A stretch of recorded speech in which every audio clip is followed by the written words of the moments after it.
All right, I'm back.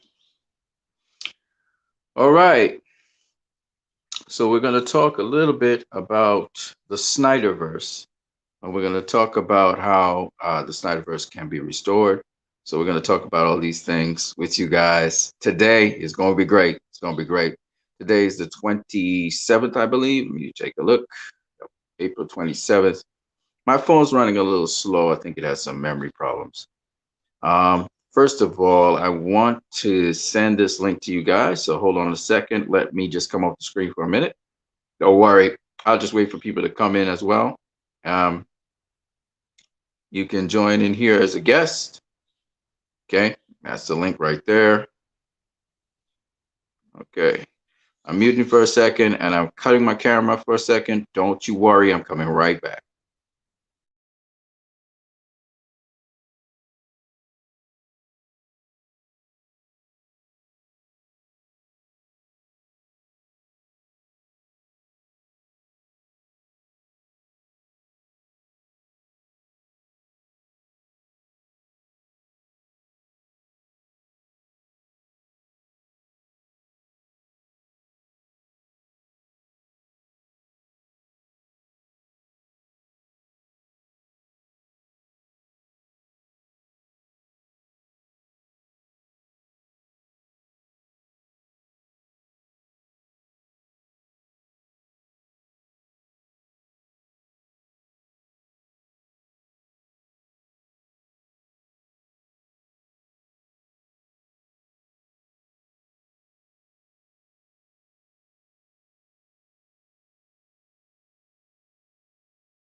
Okay.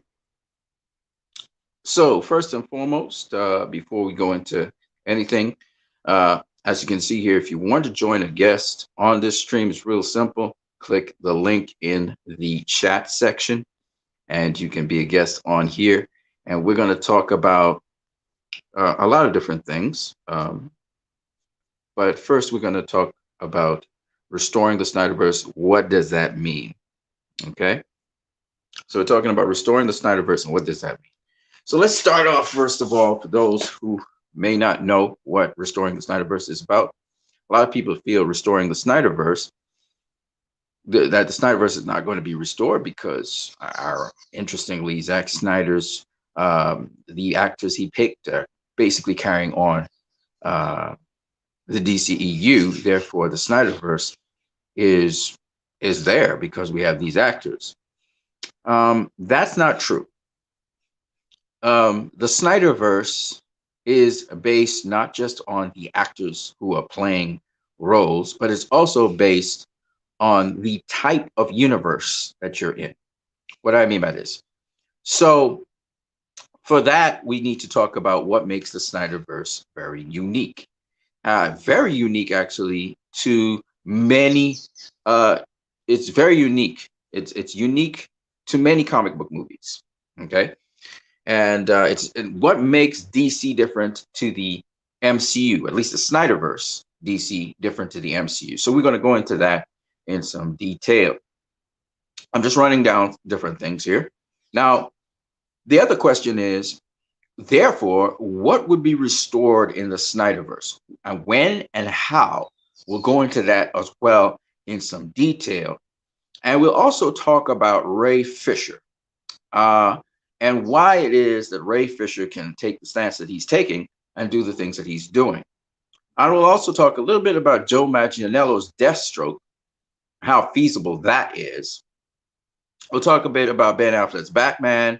We'll also talk a little bit about the American Foundation for Suicide Prevention, and also about Feeding America. And something I did not put here as a topic, we'll also talk about the multiverse, why that's so very important in this whole equation. And we'll talk about a couple of articles that talked about the multiverse. And particularly, I remember Jim Lee introducing the multiverse last year in DC Fandom.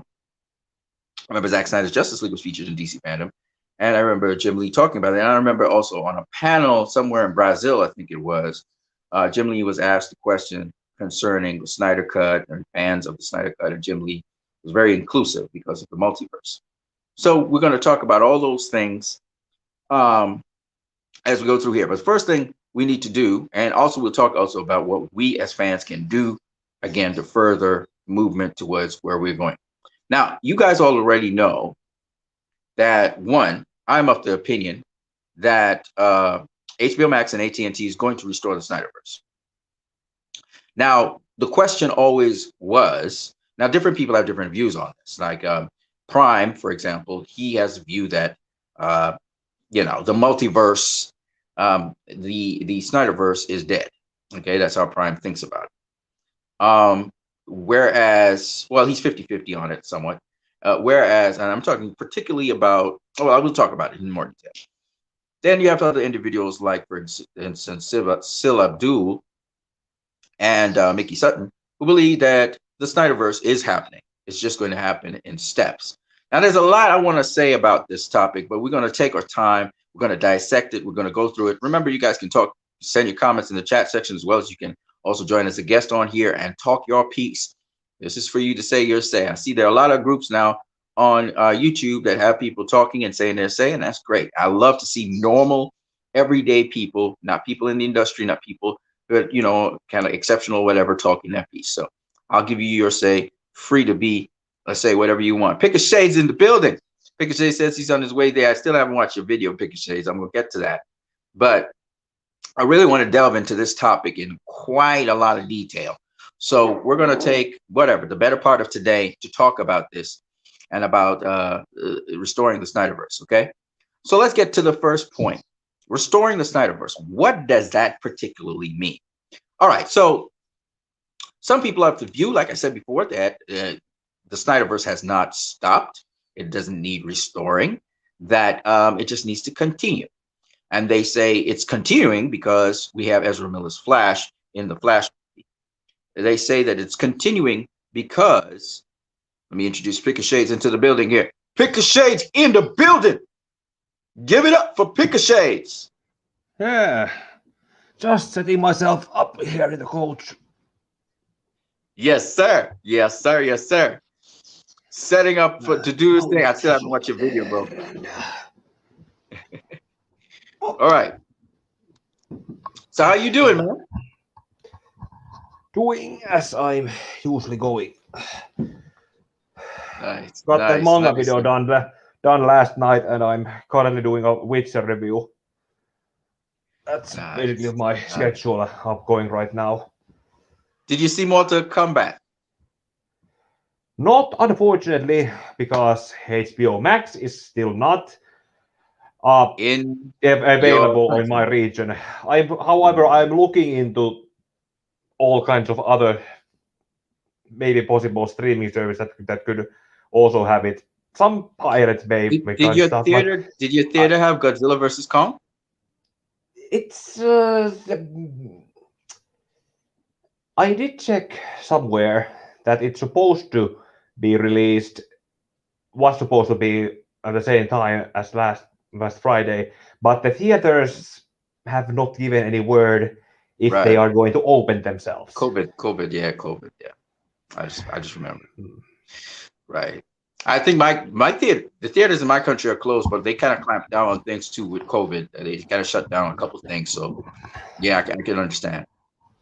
Yeah. Hey, well, man, I just hope we get through this COVID thing because man, it's starting to grind on me now. But it's good to see you in the building. This is Picker Shades in the building. For those of you who don't know, Picker Shades is a writer. He also does all these crossover comic book and stuff. It's really great. I haven't actually written any fan fictions lately because he also has a channel. I actually have a story going forward in here, but the writing it down is another thing. Well, you should. When you get an idea, you should put it down. I know I'm still working on Us United for the longest while, and I just haven't gotten around to actually nailing it down how I want to video wise, because as you know, events have just unfolded more and more and more every single day with Restore the Snyderverse. So when I think I've got a finished draft, I have to go revise the draft because everything has just changed. So it's ever evolving. That makes things a little bit. It's harder to get on top of things like that and really be relevant at the same time. Yeah. I did manage to get the Witcher review written today at work during the pauses between the times when I didn't have any work to do. I just opened a note file and wrote a review that I have already recorded and edited a bit before joining you here. Hey, are you looking forward to putting out some kind of media, like not only have your channel, but also maybe have a space on a website where you have your content on it? I know you have. I know you have probably your media as soon as I have an audience. Okay. I noticed that yesterday when I posted my manga review, I noticed that my subscriber rank amount went from 66 to 65, meaning that someone either left or anyway, I lost a subscriber yesterday. Maybe not. Maybe it's just a YouTube algorithm thing. Maybe just fluctuates. Probably. It's like with viewers. Yeah. All right. So I was talking about what do you think Restore the Snyderverse means? Because a lot of people are confused about what that means, what the hashtag means. I think it's pretty clear, but let me hear what you have to say first about it. Resume the plan that we originally had, and those movies that were announced back in 2014. Make those movies as they were originally planned to come out, because if they would have come out, all of the last one, they would have planned out the Zack Snyder's third Justice League movie and the Green Lantern Corps movie. It would have come out already. There wouldn't be a demand to restore it if it was released as planned. Right. Okay. So great. So you see it as a certain slate of movies with a certain kind of style, which was kind of headed or coordinated a bit by Zack Snyder. So that's the Snyderverse, right? Hmm. Right now we have what is called the Hamadaverse because it was the John verse for a minute, and then John got kicked out. So now it's the Hamadaverse because Hmm. Hamada's head of DC Films pretty much. And so the tone and even the way how the movies may be done is different to the Snyderverse, and I think that's what a lot of people don't understand. You got the Arrowverse. The Arrowverse has its own style and tone. Or Exactly.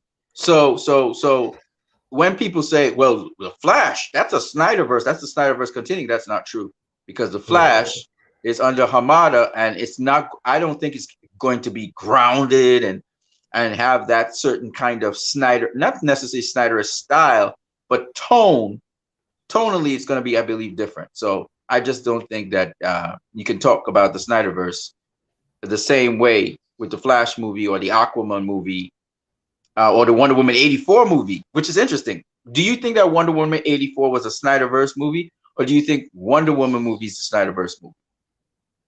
I'm gonna go on the limb and with that one and say it not maybe not because as Patty Jenkins and Gal Gadot said that about that, and as I said in my own Wonder Woman 1984 review, there was the plan that Diana was supposed to be in mourning for Steve after World War One and be on the mourning for 100 years until the Doomsday Clock showed up. So Okay, and basically they decide both Gal Gadot and Patty Jenkins they decided that no she's probably not gonna be like that, but she's gonna go be out there and do something as it was shown right. there. It's basically it Well, was a I retcon. don't think. Okay, I don't think of the Snyderverse necessarily as continuity because I think the Wonder Woman movie was in the Snyderverse, and the reason is because you could tell the background, the action choreography to some degree, just the world was very grounded. I thought it was a very grounded world. Yes, Diana, Yeah, the there's fantastic 2017 things. movie. If you talk about that, it was. Yes, yeah, it's more grounded. And when you look at, for example, Suicide Squad, Suicide Squad, of course, that's not really David Ayer's full vision, but I do think that Suicide Squad is also a Snyderverse movie because, again, the environment is grounded, the lighting, the way how they shot the film, how it looks, the tone of the film is very Snyderversey. So that's how I see these movies when it comes to the Snyderverse. Whereas when you see Wonder Woman 84, it's bright, it's got these tremendous colors. The action is not, you don't have to have slow motion action, okay? But just the fact that the action is not grounded. I can tell you that for a fact. It's not grounded Yeah, in any yeah. kind of reality. I remember that some news were said about that. Patty Jenkins did call the other stunt team that were working with her in the first movie, and Yeah, that they just they let them didn't. go. Yeah, they let him go and decided to go with, I don't know why, whoever these people were, which is just, it was awful. But no physics whatsoever. Like the person just floating across the air. I'm like, what the hey? But I want to say that the Snyderverse. So I think what we are in right now, in theatrically, that is the Hamadaverse, right? New Line Cinemas, films coming out of there. So I think that's called the Hamadaverse, not Joker. Joker's not in the Hamadaverse. Joker's Yeah, separate that to was that. supposed to be like a black label. That DC Yeah, has the that's more black like a label. an independent thing. Yeah, its own place. I think Matt Reeves' Batman is going to not be in the Hamadaverse either. Yeah, that's probably So gonna be another black label or yeah, actually they said there's some weird stuff about that that it would be on the official designation of Earth 2, and Earth 2 is the same movie or show or media universe where the Stargirl TV show is also set in. okay. So But what that's I would say so if is, we are going by the rules and other established things that go forward with the DC lore and what they have also said about everything being what it has been said, then Matt Reeves' Batman movie should be in the same universe as the Stargirl show. That's I also kind don't of know a if it's in the same universe. Again, that's TV. This is movies. I understand what you're saying, but I would put it there this way. no, but if it has the label and designation, then it should. Then why did they Well, say that it's might be not so, there? but that doesn't mean. See, the thing I'm saying is doesn't necessarily mean there's continuity. For example, we know that the Snyderverse, Wonder Woman was in the Snyderverse, but there wasn't continuity necessarily, perfect continuity with the Wonder Woman movie and Batman v Superman, right? It wasn't Okay, perfect continuity. So hyper. yeah, because she said, she walked away from mankind or whatever. So all I'm saying is that you could explain it, of course.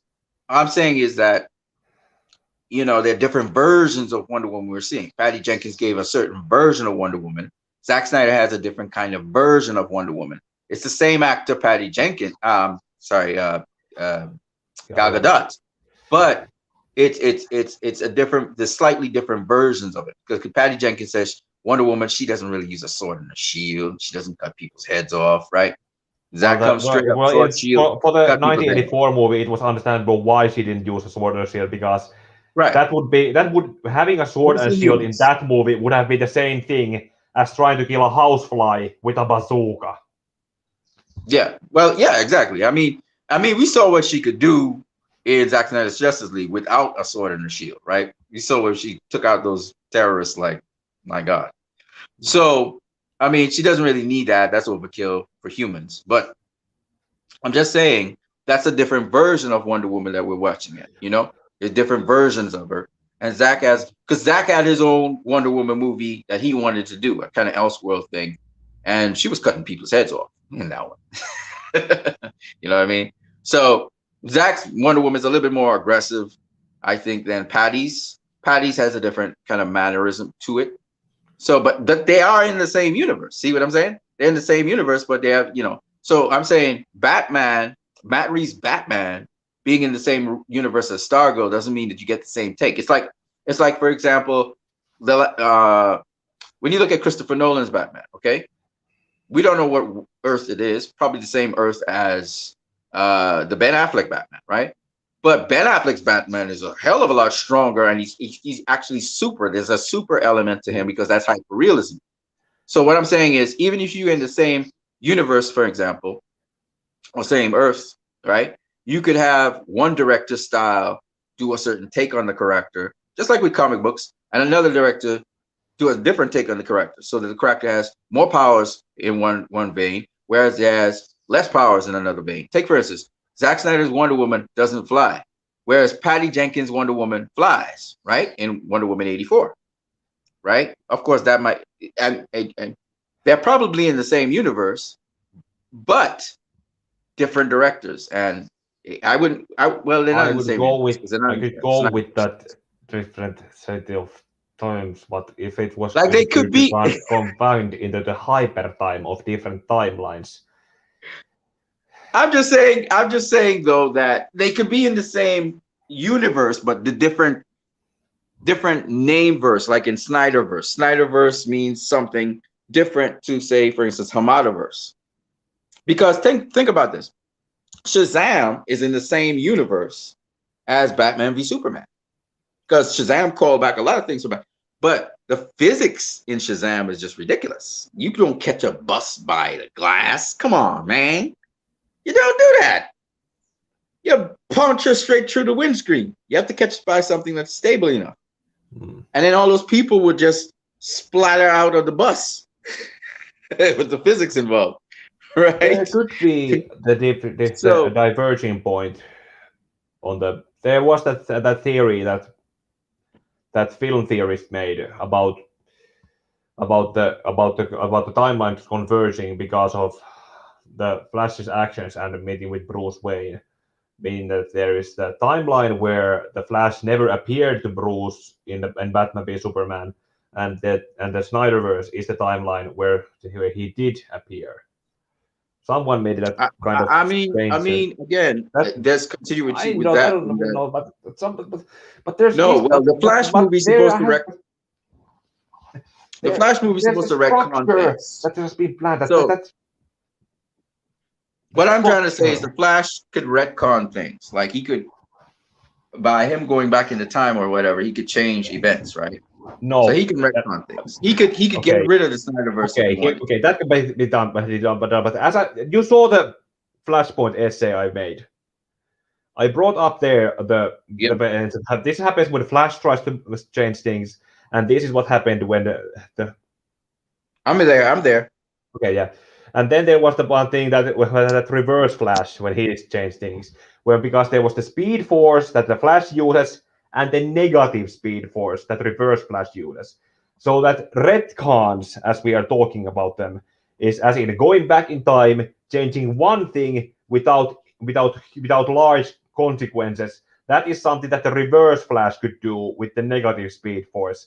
But when Flash himself went back in time to try stop his mother's death and his father's imprisonment. That caused a huge change. That changed a lot of things. So there should be some of the things that. And Zack Snyder obviously he had a planned structure on how everything with these rules are going to work. And Warner Bros. Has been taking that we're going to do it like this, and we're going to like this, and this movie going like that, yeah. And the multiverse is basically become an excuse to give people who want to do whatever they want without any kind of following other people. It's basically a bunch of fan fiction writers who have Yes. no one telling them you can do this, but you can do this. But and you can and we are going. Then this is how we are going to go forward. And if you could do something that controversies it, then the whole thing ends up going somewhere that doesn't end up in the same place. So, Right. and that is basically the very thing that the DCEU has been criticized for so much because it's a kind of thing. And the comics also have the same problem that happened in the end result of the Dark Knight's death metal, where it was basically sold as the new thing that is going to reboot everything because Right. everyone is going to get dying, everything gets changing, and because the whole entire multiverse of 52 Earths basically got demolished and taken over by Batman Who Laughs and Perpetua and the Darkest Night. Right. And basically it ended up which basically everything goes the same. Everything that happened, and now there are multiverses of multiverses, and every fan fiction writer can come here and write whatever the hell they want, and there is nothing that we say can stop them. Right. Sorry So about the that's rant, but the that's idea. just, The just idea was that's the idea with the multiverse. The multiverse frees up directors to do a movie they like. Now, here's multiverse, the thing. yes, but there are Right. also being connected multiverses that now Yes, exist in the multiverses inside multiverses. That that's right. is the result of lack of direction and control over a I gotta be plan one that of holds those. those rules together.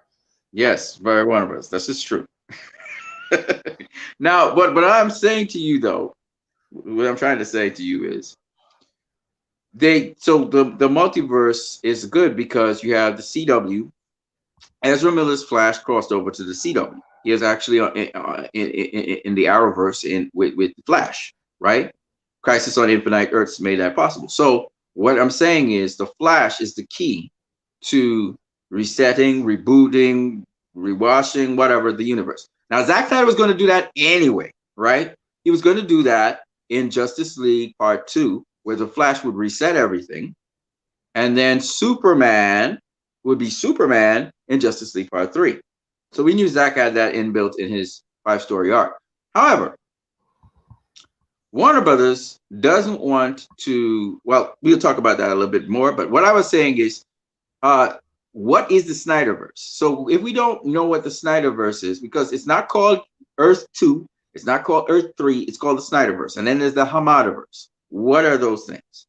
And they're not specifically linked per se to any particular universe per se, even though they probably are in, like I think the Snyderverse is Earth Zero, Considering right? that they are Might be basically, Earth as Prime, I right? say, considering that they have same actors playing similar versions of the characters in a Mm-hmm. world that has the same history that the previous movie, it would be probably to say it's the same Earth and the same universe, but it has fractured into diverging timelines, like the Tendelos Right. trilogy, Tendelos Correct. Trinity of Correct. I think you got it now. SCP-001 that I don't even understand, but I'm pretty confident it's the Right. So same no, don't Earth freeze, don't freeze, that don't freeze. goes You got it. goes. So that's why we could have the Snyderverse in the same universe, and we could have the Hamadaverse in the same universe. It's different versions because of timeline. It's different versions of Barry Allen, right? You just hit it on the head. Now the multiverse means there's other universes out there, right? So the multiverse may not have to do with timeline in that case. It may have to do with space. Now there's out there in the multiverse, there's another Barry Allen, but he's a separate individual to Barry Allen, right? So that's what you're talking about, right? So there's the timelines, and then there is also, spatially speaking, separate individuals. They don't look the same necessarily, which is what we saw with the Arrowverse, where Barry Allen met Barry Allen, where Barry Allen now, he's actually in a different, different universe. Got it? Different actor means different universe. Same actor means same universe, but diverging timelines. That was basically something I was going with. So you just talked about timeline, where there's a divergent timeline. Something happened, and so sequence of events is now different. The same person, different event, right? So you can have Barry Allen diverging and going this way or that way. But when we talk about Barry Allen in the Arrowverse, that's a separate Barry Allen. That's not the same Barry Allen as Barry Allen in, for example, the Snyderverse, or Barry Allen in the Yeah. Johnverse, or Barry Allen in the Hamadaverse. Well, So, duh. so that's why he was able to meet him, I guess. So, because they are in the same time, but they're in a different space arrangement. So that's why I wanted to talk about the Snyderverse. What you just isolated is pretty much what is, which is the Snyderverse is more or less a realm or a place that's dependent on time. And even when we look at Wonder Woman and the time that seems to be slightly off, it could be that Barry Allen did something to that to make, for instance, Wonder Woman a little bit different to, for example, the BVS Wonder Woman, right? Because Barry Allen is the guy, he's the key to moving through different timelines. So it's the slight change or the slight difference could be because Barry Allen went back and changed something. This is how we could easily account for it. So we could say now Wonder Woman, why Wonder Woman and Wonder Woman talks about, serving mankind and never giving up on mankind. But Wonder Woman in BVS talks about, she walked away from mankind. Now we have an answer for that. Barry Allen probably had something to do with that. See, Or that's how you can look at it. But it's still the Snyderverse. But Barry Allen changed something. Whereas the Hamadaverse, which is Barry Allen did change something, so he's going on an alternative timeline, is kind of very, very different in tone to the Snyderverse and the look and everything, because Barry Allen again changed something. So that's how you can account for that. So you got the Hamadaverse, you have the Snyderverse, and you can have the Snyderverse running alongside the Hamadaverse because there are different possibilities.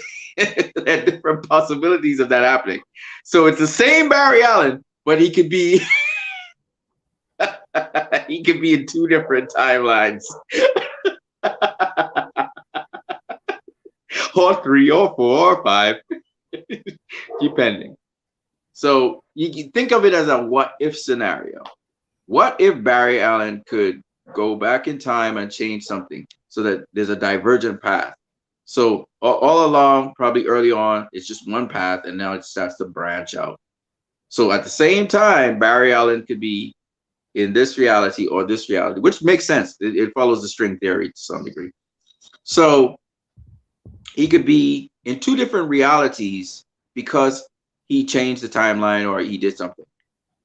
So that there, if he didn't change the timeline, it's like a if. What if? If he didn't change the timeline, he go this way. If he does change the timeline, he goes that way. So you could have both possibilities. You get what I'm saying? Both possibilities that you could show. It's kind of like okay. It's kind of like Zack Snyder's Wonder Woman and Patty Jenkins' Wonder Woman. If Zack Snyder puts out a what do they call it, Elseworld Wonder Woman, right, story, it would be that Wonder Woman story diverged at some point, and Patty Jenkins' story went this way, and Zack Snyder's story went that way. That's how you could look at it. It's kind of like it branched out. It's hype at a So time. there's the possibility of Zack Snyder's Wonder Woman existing, or Patty Jenkins' Wonder Woman existing. There's the possibility of the Hamadaverse existing and the Snyderverse existing, that kind of thing. That's how you look at it. This is why That's the hype best at a way to time look. made much more sense than a multiverse. Right. Now the multiverse is different. The multiverse now is where it's like the Arrowverse and anyone you can pick, Hamadaverse, Snyderverse, DCEU. To say DCEU. So the DCEU is its own universe. There's the DCU, which is DC Universe Online. There's the Arrowverse. Those are separate universes that have to do with place, right?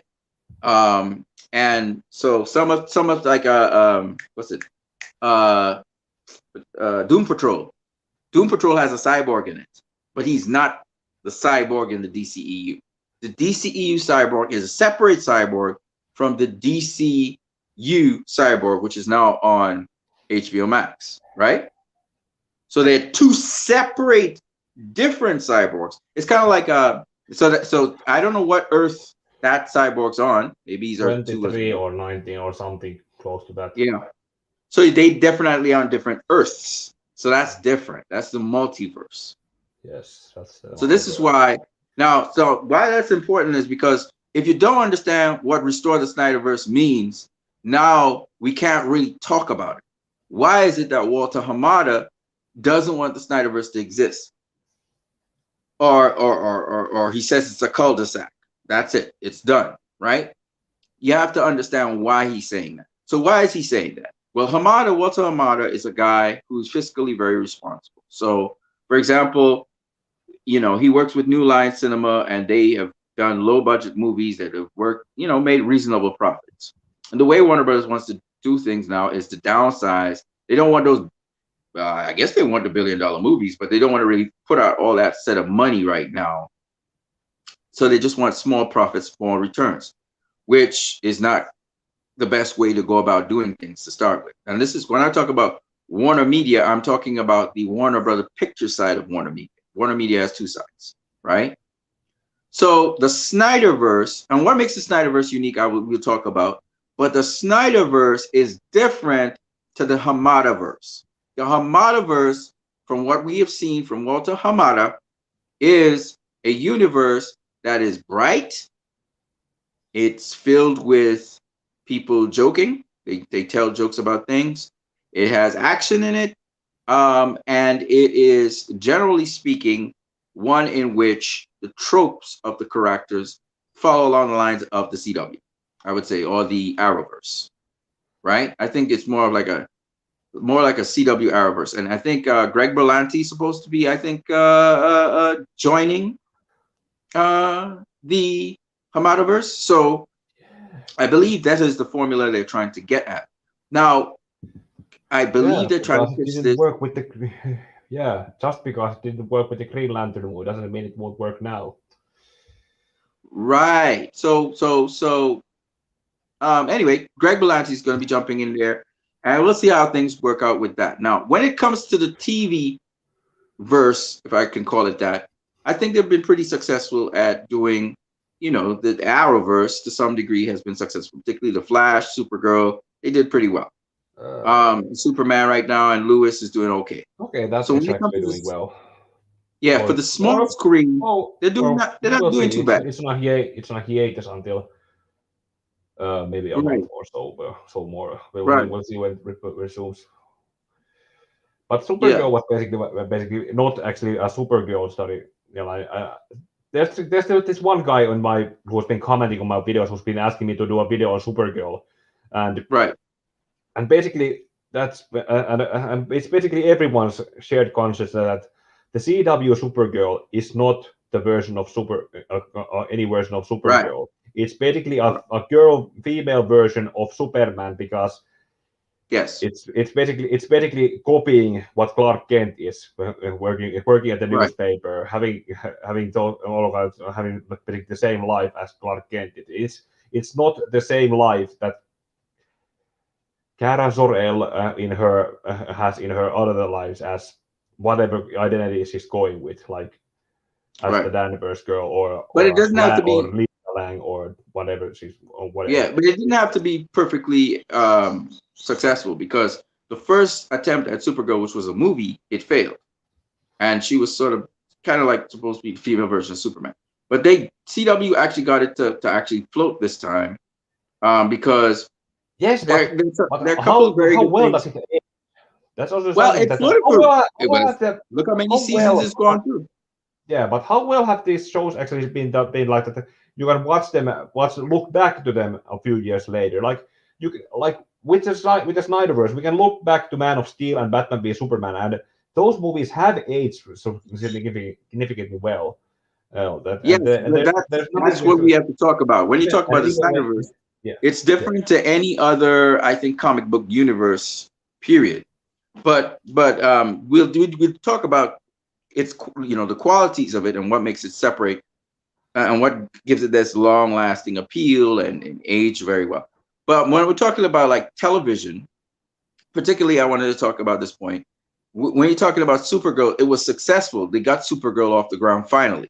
It was a television series, but they got it successfully off the ground. And I think one of the key things with that was that Kara actually wasn't just eye candy. It wasn't all about eye candy. She was strong. She was powerful. She was still feminine to some degree, but to she what she degree was had a certain matter of factness to her, and it was a yes funny movie and everything. So I think, and the first time we see a female presence really commanded, like really fly. I mean, okay. Besides Faye uh, because Faye was a villain, but we hadn't seen a female hero behave like that before. So I remember in the early beginnings of the CW, which was really on CBS at the time when Supergirl premiered, I was very intrigued actually, and I watched it, for it was a couple of somewhat shows. tolerable in it because and I also watched the first two seasons when it was coming out. Yeah, it I was pretty good. It was pretty good in the yeah beginning. yeah it In the was beginning, somewhat good-ish, yeah, yeah, it was all right. eventually it reached that point where where they started to use Yeah, Superman's villains, and instead of giving Supergirl her own villains to go and work right, against. right. So basically, the It got writers it. were not very No, they couldn't creative keep up. enough, They couldn't and keep up. even It started off well, but they couldn't keep it even up. Yeah. Batwoman has and even the Batwoman show has also not managed to keep itself in a very good because they Right. took Victor Zsasz and turned him into a Rick and Morty character, and now they have also basically gone to use Black Mask, and because was also another Batman. Instead of giving Batman her own villains, Right. it shows And that's that the thing. lack of They didn't want to originality take and creativity they that didn't they want have. to take risks. Like they had what was the black guy in Supergirl that was in the he Supergirl was a reporter. Why would Supergirl be a reporter? Like on magazine or whatever she was. Like, Yeah, why? they really just did a sort of parody of Superman, which I Yeah, think that's what that's I what said. made it. Yeah, we didn't get to explore really Supergirl's world like we should have. Yeah, more even So more not to mention that that show went on so long that calling her Supergirl at that point would have been basically something that she would have grown out of it already, and it would have been better right, that just that she would gradually move on to being not Superwoman because Superwoman is a villain, but maybe even but probably Power Girl or Power Woman or what or and the right, older version of the character. Right. Not to mention because Yeah. Melissa Benoist is old enough that she's actually a mom now too. Yeah. I think She that was. she became a mom between the last two seasons. Yeah, I think they just ran out of material for Supergirl. It began very intriguing for me, and then they kind of ran out of material. But and they crossed over Supergirl with the Flash and all this thing, and Infinite Planets, Infinite Worlds, or whatever it is. So anyway, back to what I was saying. So you know, it's for television, small screen television. They did all right. DC is doing okay. And then they had their own DC Universe Online where they try to be a little bit more graphic and curse and all of that. And now it's on HBO Max. So I believe Tommy Emmerich has something to do with the content that goes across there with Casey Bloys. So they kind of moved across there. So that's more the Arrowverse kind of a little bit. DCU Online to me is just a little bit edgier. Arrowverse, it's the same writers, the same people. They try to come up with their ideas and stuff. And kudos to them. I think that Doom Patrol definitely is wacky, and I like it. And Doom Patrol is one of those things where humor works with Doom Patrol. Humor works with Doom Patrol. It They works. try to be It works by the way it's delivered. Like even the right, Snyder Cut managed to have a few humorous moments that because right. they were few and far between and sprinkled out or delivered with a But deadpan the that made Doom it Patrol is funny. wacky. They're a wacky bunch. They're a crazy bunch. They're kind of like the Suicide Squad, but they're just crazy, right? Which is why Cyborg in there is interesting. So I expect Doom Patrol to be what it is. Shazam is what he is. I expect those characters to be what they are. I just think that, um, like you said, it's how it's carried about. Like, for instance, the DCU Online Titans. I never really. I mean, they try with Titans, but they just don't have the action down. But Yeah, it's very graphic. I don't know if you watched the video I made about Titans, but I basically made the effort in showcasing at how I went episode by episode the first season, and then I compared it to other comparable TV shows like how Young Justice, for example, Young Right. Justice had 26 or so 20-minute episodes. Titans Right. epi had 11 or 12 if you count the second season premiere, which was supposed to be the first season finale before it was cannibalized. Those episodes were maybe an hour long, 40 to 50 minute long. And by the time that the Titans had managed to get their group together and start trying to be a team, Young Justice had managed to get their team together and had already also gotten recruit other additional members organically to work in them. Right. But it was Young Justice Yeah, Young animated. Justice. Yeah, Young the Justice was animated an animated show. series. And that's not the only thing I compared it to it. There's also this Okay. Finnish TV show I also compared it to it. You can watch the video on my channel afterwards if you want. But there's this show called Sorjonen, or on the Yes, you said yeah, that. Yeah. or as it's known internationally, it's called Border Town. That Right. show was about a police inspector who moved with his family from Helsinki to Lappeenranta. That's Lappeenranta is close to Finland and the Finnish and Russian border. That's why it's called Border Town internationally. Yeah. And that show was basically it had 11 episodes too, but it had divided itself so that the first 3 episodes were one story. The episodes 4 to 5 were the next story. Then 6 to 7 another story. 8 to 9 another story, and then the last 2 episodes were another story, meaning that it had story arcs, one following the other, that had one story going with them, and it eventually led to the last story arc of the season. It was basically 5 interconnected movies that were told with the main character, the chief inspector Sarjonen, his family, his co-workers, how they fixed up some serious crimes. And then at the end of the season, everything that had happened in the background of the other storylines, they culminated in the last one with, for example, the inspector's wife's cancer, how he had been dealing with with her on remission, and how his daughter had a stalker who then kidnapped her and framed her for a murder that had to be cleared in the last one. And that nemesis was basically someone who had observed him in the background of the other episodes. Then he disappeared for the second season before coming back on the third season. But during the second season, he was haunting Torion's dreams and thoughts when he was stressed out in not being able to solve some things he was got to do. Watch the My Titans video. It's explained a little more focused in.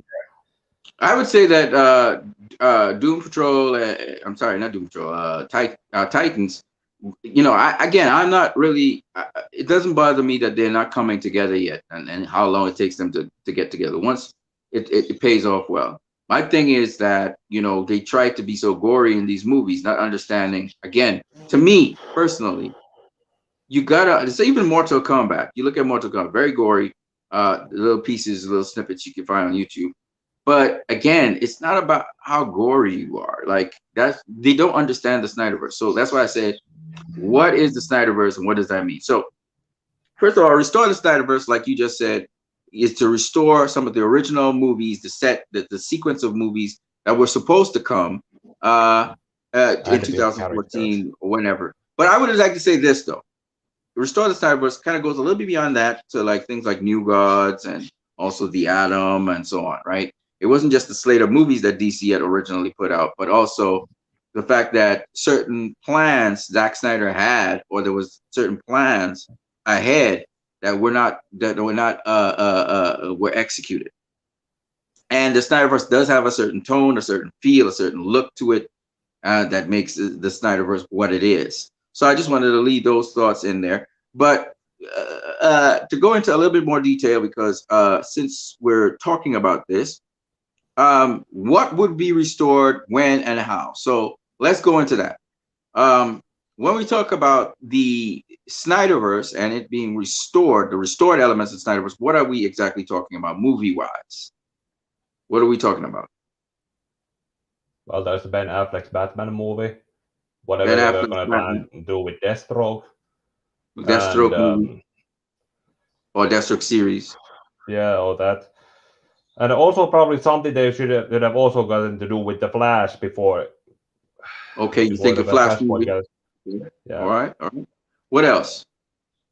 You left out two very important ones. You haven't even mentioned. Atom, Martian Manhunter. Atom, Martian Manhunter. Yeah, but those are cool. But whatever they were gonna also Cyborg movie. Cyborg, okay. But you left out two very important ones. Very important. Green Lantern Corps. Okay, I wouldn't say Wonder Woman because Wonder Woman already had her time in. Okay, Wonder Woman Elseworld story, yeah. Those are not the most important.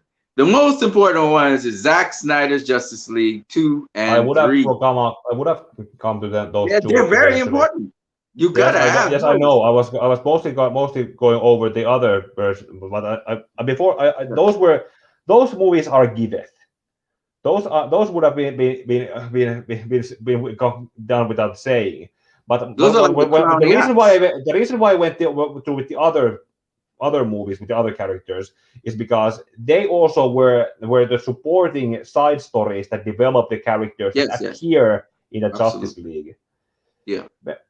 Yes. You also in the Flashpoint essay I made, I brought up how, like in the Flashpoint video I made, I brought up how the Flash and Barry Allen got confidence that could have been showcased and developed even further in his own movie that would have come in 2018 when Rick Famuyama was still the director.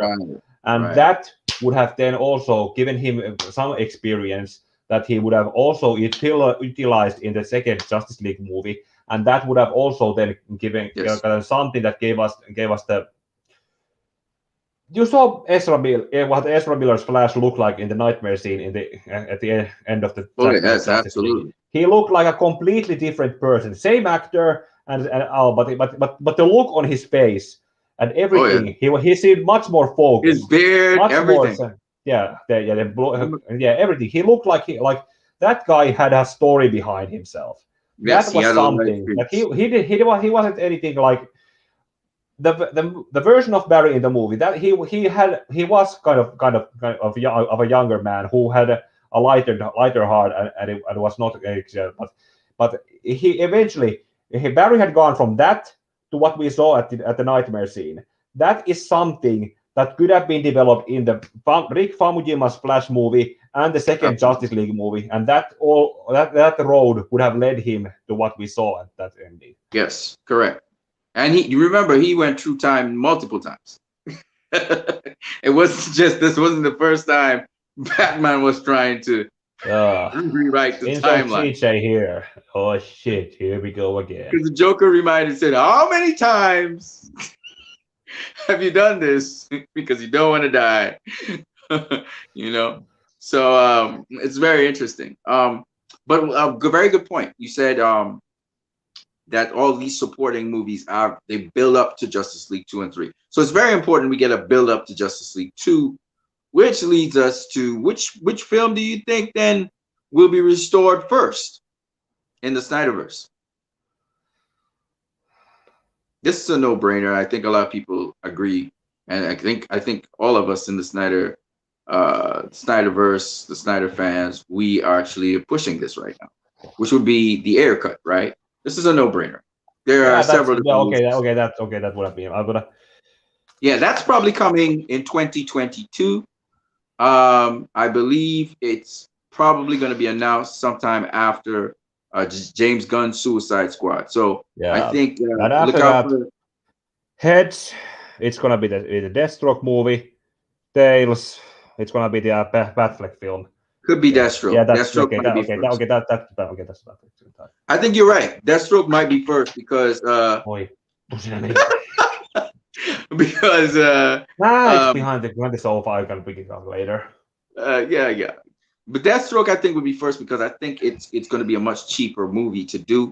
He's already gotten a director. What's the director's name? He said he spoke about the director's name. I forgot. The guy who did the Asian Raid movies. Right. Great. Yes. Okay.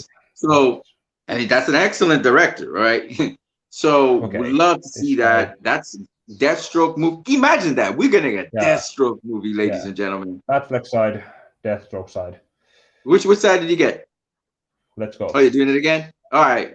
I want Deathstroke movie first, if because it's cheaper to do. Fair, but... You know, and the fact that he's grounding it in reality, I don't think it's going to cost a lot. It's not going to be a high budget. Deathstroke side. I told you. Yeah, I think Deathstroke would be great. The fact that we get to understand Deathstroke, know the character, so we can empathize with him when we see the Batfleck movie, which I think gives. Yeah. I think it gives. How much do you know about Deathstroke's backstory, by the way? I don't know too much about Deathstroke's backstory, so I'm really looking forward to it. And the fact that it's going to be grounded. I can say that's something that one of the most driving character things that Deathstroke had is that he is essentially a seriously failed deadbeat dad, and that is actually something that he is not proud of. That's one of the driving characteristics that Slade has, because in the comics, Deathstroke has had 3 sons. Okay, 2 sons and a daughter.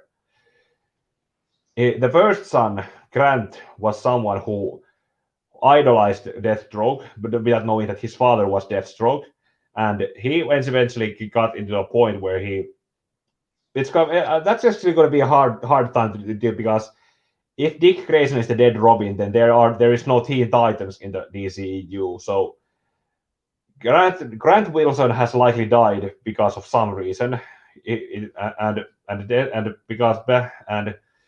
actually Grant Wilson, the first death of his first son, that is one thing that drove Slade against Titans, and what could be that Grant would have probably died trying to fight Batman at some point, probably. Yeah, and so that's what they're saying. They're saying the Clash and then his other son, Joseph, he became mute in a hostage situation where there was a knife in his throat held, and as some people were trying to coerce Slade in his home in front of his wife and other things, and but Dale was something that he had some information that he would know as Deathstroke, but because Deathstroke has a word of honor that he never makes sells out his clients, he refused to give the intel, tried to save his son anyway, and the attempt ended up with his son in so much that his vocal cords were cut, and his son essentially became mute. What Mm, makes it even more tragic is that his son, that Joseph, the son who became mute, had studied to become a musician.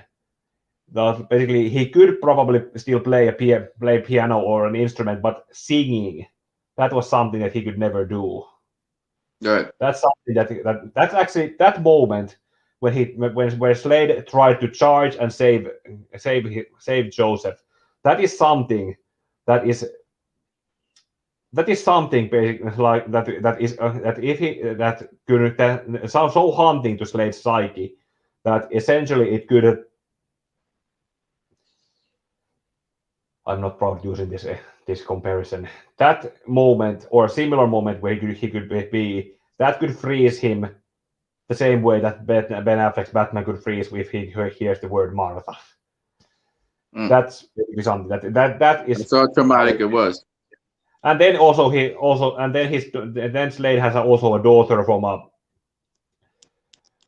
Hmm. extramarital relationship where he cheated on his wife on a one night stand with some other woman. Basically, his sons from his first marriage were dead, mute, and actually died later because of it's a long story. And then the other child he has left is from where he cheated on his wife, something he is not very proud of, but it's basically the last chance he has to redeem any fatherly qualifications he has, and obviously his wife Adeline is not happy about those things. That is something that makes Deathstroke a very compelling character. Those are Right. very big kind of things that could be explored in his movie. Well, here's the funny part that I really enjoy about this whole thing: the fact that Deathstroke tries to kill Batman and just wreck his life, and then we see him in the post-apocalyptic You know, meetup, and that's he's not very, working you together know, with Batman. that's I not think very that's different that's to the really comic. awesome. That's gonna be a hell of a arc for Deathstroke. I think that's why it I is said you very need to similar to the begin comics too, because that. as I said, Slade originally wanted to kill the Titans as a revenge for his son Grant dying. Right. That was the whole setup for the Judas contract storyline. But after the Judas contract storyline ended, Slade did eventually grow as a person from that. He was not happy about having lost his son, but he came to realize that blaming the Teen Titans for his son's death was essentially something that didn't give any solace to him in the long run, and he essentially abandoned that, and he did eventually also come to somewhat have some respect for the Titans, and it could probably also maybe come to some be some worked with his relationship with With Batman. Batman. Yeah. Um. Well, yeah. I know he makes Batman suffer, so that's that Yeah, should be an interesting story to see, there could and be the fact also that something that makes them come very close to killing each other or something like that, or some. But yeah. And remember, this but happened. some factors could also then take it out of that place where it is, and maybe also the fact that both of them have lost their sons.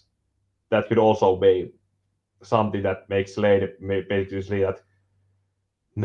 What's Batman, that? Batman doesn't really lose his son though. He loses Robin, which is Dick Grayson. Yeah, But I get what you but mean. the Robins are essentially his sons. They live Right. with Right. him. He has raised them. Right. They are the closest thing he has to a son. It's true. In my So, BBS review, I also said the closest they have the Ben Affleck version and also the comic book version and the Frank Miller version. They all were shown in their storylines at the point where they had lost the closest thing they had to a son. yep. And parents shouldn't be I don't have any children of my own, but if I ever become a father by some miracle, but that I really would never want to be the one who buries them Yeah, for any absolutely. reason. Yeah, I agree with you 100%. Um, yeah, so I think that the Deathstroke movie, like you just said, would be great to get to know him. I think it's going to be more grounded, more realistic, kind of more Christopher Nolish. So I'm looking forward to that. And then, of course, the Batman movie after would be great. And I think I don't even think that the movie needs to be directed by Ben Affleck, because here's the thing. Galvin O'Connor, Gavin O'Connor, sorry, has done a great job with Ben Affleck. He's done 2 movies with him now. He's done the Accountant, and he also did what's the basketball movie with his redemption. I forgot what the name of it is. So he's done 2 movies with Ben Affleck. So Ben Affleck doesn't even have to direct that movie. I think that, you know, Hold on, Gavin O'Connor would do a great I'm gonna job check it directing the very movie fast. if Ben doesn't want to do it. You know what I mean? Um, and I think those 2 movies, I think, set up everything for for you know, getting that post-apocalyptic Justice League 2, because they work together in Justice League 2, begrudgingly, but nonetheless they work together. So I would be, that's what I like about Justice League 2 as well, is that we have these villains, you know, and Mira is not necessarily a friend of the surface. Then you have, she's kind of a friend of the surface now because Aquaman or whatever. But in maybe Snyder's realm, she's not exactly totally friendly with the people at the surface. And then we have, of course, Joker that's going to be there. We know that we'll have Deathstroke that's there, and maybe some other surprise person that we don't know about right now, who What might was be a it? villain. And these people they're going up against. Obviously, they were supposed to go up against the villain from Wonder Woman, the Wonder Woman movie, Dr. Poison was supposed to be one of the people they go up against, as well as Lex Luthor, as well as Superman. So, hell of a movie right there. You got Flash and Cyborg. Flash and Cyborg's always together, right? And The and and way and back. so That's what it was. Okay, say that is it again. net? The way back, Yeah, yeah. The way yeah. back. That's it. That's it. Okay. I'm just Yeah. gonna put this movie on my watch list, I and think Gavin O'Connor is a great director for Ben Affleck. He does a great job with him. So uh, I would not be surprised yeah, if I'm gonna put this on my watch list. you should. It's a great movie. Both of them. So yeah, I think the Batman movie would really set up beautifully for the Justice League Part 2. And that probably comes somewhere around 2024, 2023, 2024. I think 2024 probably would be the time we see Justice League Part 2. So what would be restored, when and how? We may even see an Atom movie somewhere in there, the Atom somewhere in there. Um, I don't know if we'll see a Cyborg movie. Now, the thing about it is, Cyborg, was had a relationship with the same laboratory, which is that the Atom would be in, Ryan Choi, right? Because uh, help me out here. What's the name of the place? Star Labs. Star Yeah, Labs Star Labs. is the place where uh, Victor Stone's father, Silas Stone, worked, and Ryan Choi worked. So, would not be surprising if we see Cyborg show up in the Atom movie. So there are options, and even though the Atom movie would be in China, you never know. There's a Star Lab somewhere in China, and so I would love to see that though. I would love to see the Atom movie with I'm Cyborg in it. If you can't get a Cyborg movie, googling because I'd Star love to Labs, see a and Cyborg movie. I'll check But I the. think the Cyborg movie is a very technological movie. The villains would be technological villains. Like you said, it has to be unique to Cyborg. You know what I mean? Um, right. So it looks like the lineup something like this. It goes the David Ayer cut, release the Ayer cut. That's something that's almost done, so it doesn't cost HBO Max too much money. Would that be in the cinemas? So let's just talk a little bit about something else, because I think that there's something else we're missing. that we haven't really thought about that would tell us, it would indicate to us that Yeah, it's a uh, global. we're Global. seeing the Snyderverse really go forward. And this is the thing that you guys need to look out for at the end of this year. At the end of this year, November, somewhere October, November of this year, Zack Snyder was speaking to Nerd Queens, and he was saying that he's looking to have this big shebang where the Snyder Cut is launched into theaters. Did I get your attention? Into theaters, which means Warner Brother Pictures side of things. I'm talking about Toby Emmerich, Ann Sarnoff, and Walter Hamada would have to somehow be on board or have to toe the line to ensure that that happens. And something about, because we know there's something going on in June. That's the charity thing. But he's talking about October, November. Now, if the Snyder Cut ends up in theaters, right? You hear me? And let me tell you something. I saw indications that that might be a possibility when I saw the Snyder Cut being advertised in the UK and Ireland on Warner Brother Pictures. Do you hear what I just said? Yes. So I do think that there is a possibility, and this would tell us everything we need to know.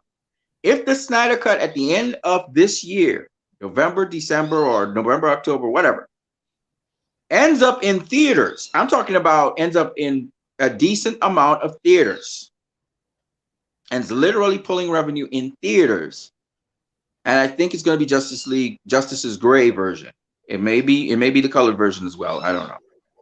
But let's say that happens. That's a strong indicator that we're talking about the Snyderverse being restored. Because if the Snyder Cut ends up in theaters, remember, Walter Hamada, Ann Sarnoff, and Toby Emmerich do not want that to happen. However, I am seeing Warner Brothers Pictures advertising this thing, and it's been played in theaters. It's in different places. The charity event's going to happen in 4 theaters. One in, I think it's Los Angeles, one in New York, and the other one in somewhere. I can't remember where. But if the Snyder Cut ends up in theaters, I'm talking about at the end of this year, November, October, November, then believe you me, this stuff is already done and printed, okay? And how long it stays in theaters, I don't know. Maybe a limited release date, but it still would be awesome, okay? The air cut, I think, is coming in 2022. 2022. This is after James Gunn's run is over, and James Gunn's probably Suicide Squad is running on HBO Max. Expect David Ayer's Suicide Squad to run on HBO Max and possibly run in theaters at the same time. That is maybe a limited theatrical run as well. He might get. The reason I'm saying this is because remember, HBO Max, the reason why they don't want to hurt the Godzilla versus Kong numbers. Remember, I think Mortal Kombat is exclusively Mortal Kombat is exclusively played on HBO Max, right? Not in theaters, right? Mhm. It has some limited theater playing in the US. I think it's limited, right? But it's not global. So what we're saying is that, or maybe it is global. I don't know. I didn't see it in theaters down here. But what I'm saying is HBO Max wants to keep their options open to put the movies out that they make, their original programming particularly, into the theaters. They want to have that option. Now, the reason why AT&T, they were talking about Godzilla versus Kong all the time, is because they want that option for their service. HBO Max is not, I repeat, is not Warner Brother Pictures. Okay? Warner Brother Pictures and HBO Max are 2 separate entities. However, Warner Brothers used to own HBO Max and other companies, but now AT&T does. All right, and now there's something called Warner Media. So for those people who need to understand how the Snyderverse is being restored and how, the indicators you need to look for are, will we see these movies playing in theaters? Will we see the Snyder Cut play in theaters?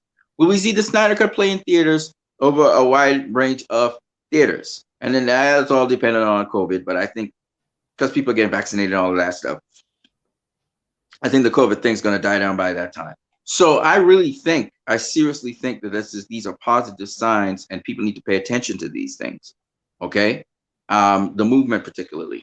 Um, but in addition, we said the Air cut comes out next year, probably around the same time James Gunn cut comes out on HBO Max, because they're both Suicide Squad movies, and it would boost HBO Max's subscriptions by people showing the Suicide Squad Air cut. That'd be something kind of new and novel to the table, in addition to James Gunn's Suicide Squad. And if Air cut is pretty good, it could stand up with James Gunn's Suicide Squad. Then we're talking about a double whammy, double feature.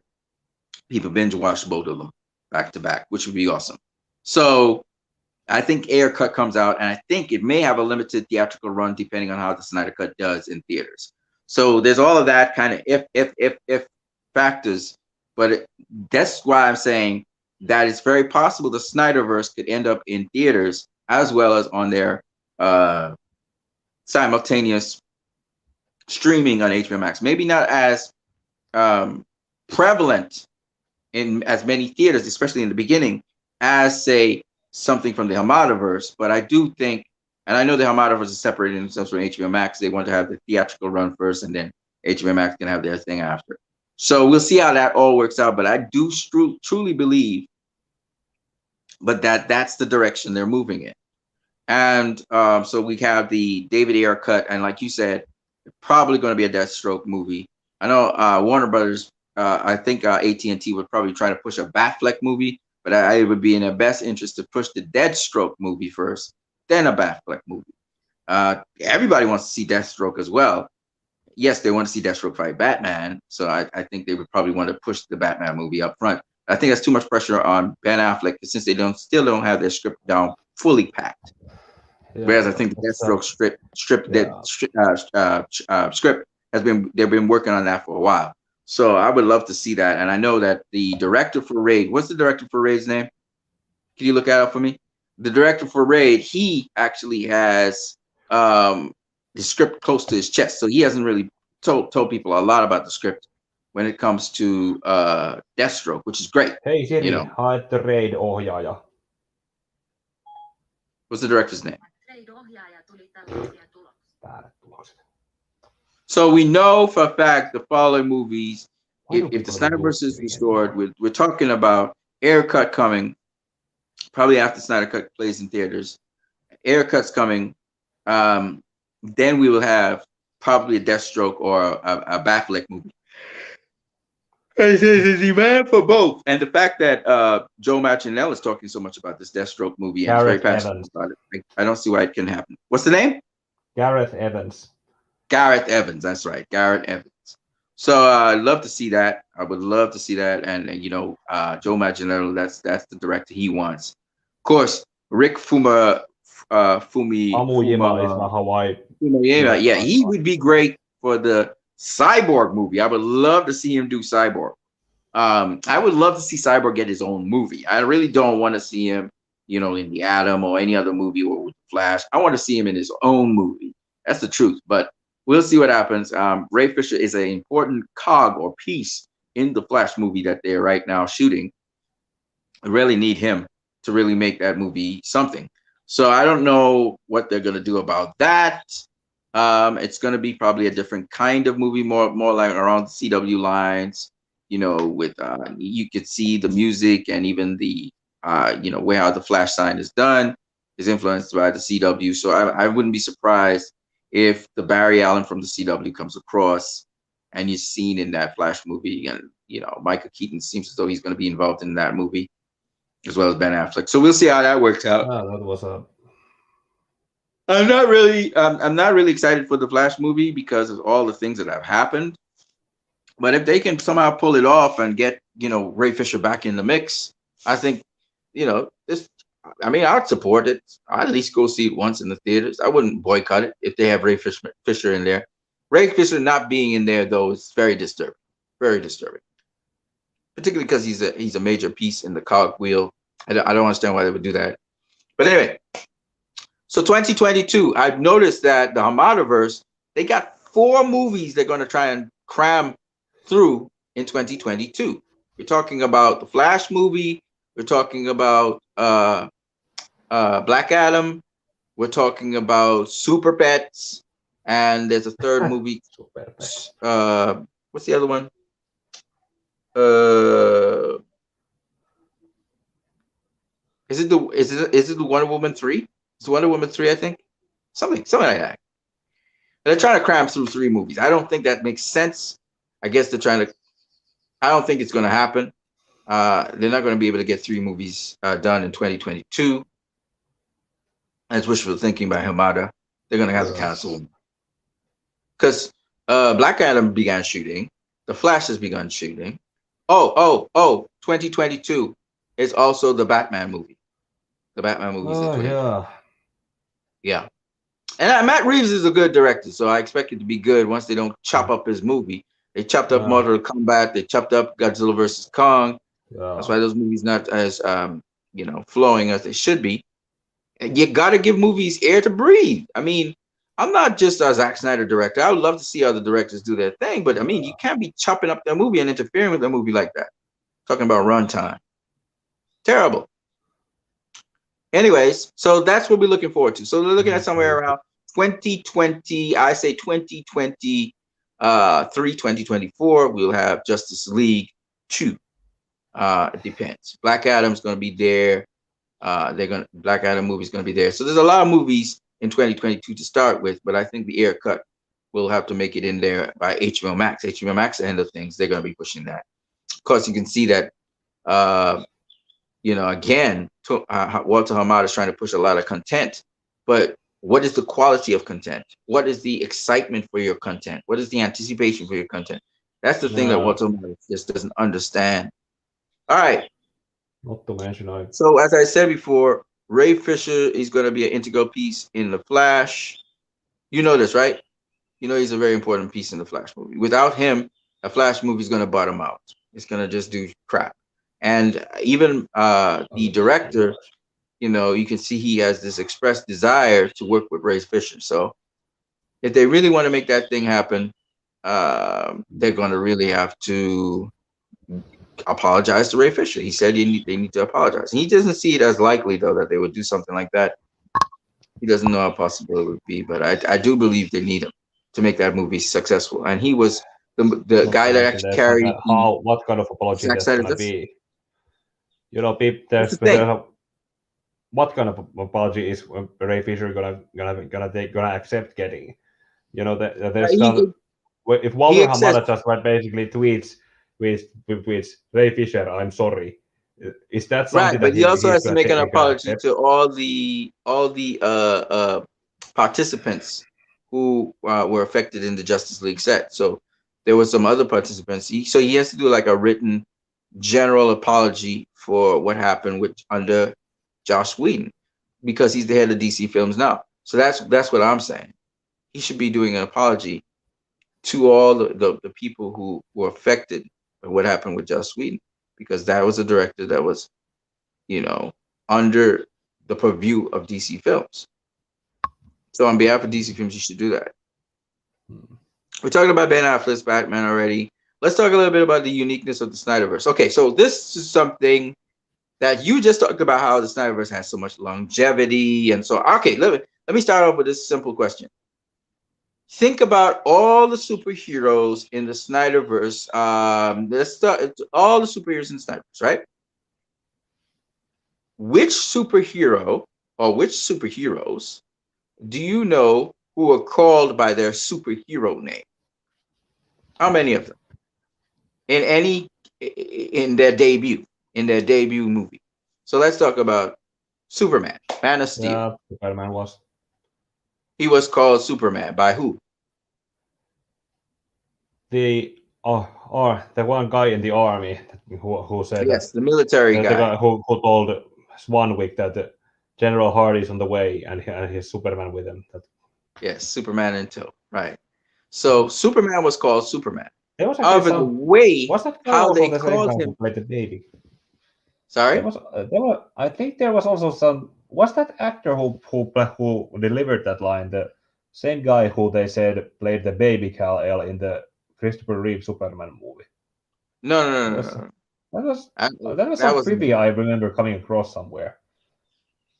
No, he wasn't baby. I don't think he was baby Cal. Yeah, but Yeah, anyway, well, he's an yeah, actor. he'd be the right age anyway.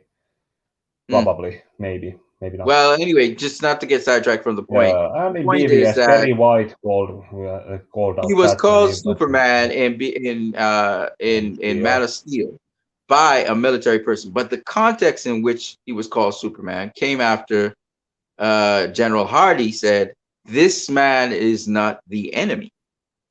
So that's what gave the significance to it. So there was a significance to it, and the other point is okay. We'll come back to that. Okay, so how about Batman? Was Batman ever called Batman in BVS? by Perry White. No one Yes, cares he about Clark was. Kent taking on the Batman. That's right. Okay. Again, context. Very good. All right, let's look at Wonder Woman. Has Wonder Woman been called Wonder Woman in her debut movie? No, Right. I think the only time How she was about called, huh? I think the only time she was called Wonder Woman was when Barry talked about her Right, in the Snyder with Cut. Victor when they were digging Clark's grave open in Justice League. Right. Then we have Cyborg. Has Cyborg ever been called Cyborg? Diana said he's a cyborg. He's a cyborg, but was he ever Mm. called Cyborg? Yeah, but it was a Not really, right? Okay, let's it's go to the next person. flip flop. It's but the context is the important thing. Context, right? Okay. Aquaman. Aquaman was called Aquaman in his debut Yeah, movie, or the date Snyder Cut movie, I guess would be his debut movie somewhat. Bruce Wayne called him the Aquaman. The Aquaman. The Aquaman. Good. And then you have Martian Manhunter. He They called called him himself. himself. Yeah, He said they call claiming me that the some Martian. people call him. Right. Let's see who else we have. We said Superman. We have Batman. The Flash. Was the Flash ever called the Flash? Nope. Good. So the question is, they were called certain names in their debut movies. Yes, some of them were called, but Wonder Woman and the Flash, they weren't never called Wonder Woman or the Flash until subsequent movies. And then when you look at Cyborg, you say, well, okay, he's a cyborg, but he's not being called a cyborg. They don't walk around calling him Cyborg, in other words, right? Mm. Superman was called Superman in his debut movie, even though it was only once in the entire movie they called him Superman, right? Mm. So they weren't Yep, and walking then it around caught on. calling him. Then it caught on in BVS. Yeah, but they still didn't call him. They said the Superman, Mm. right?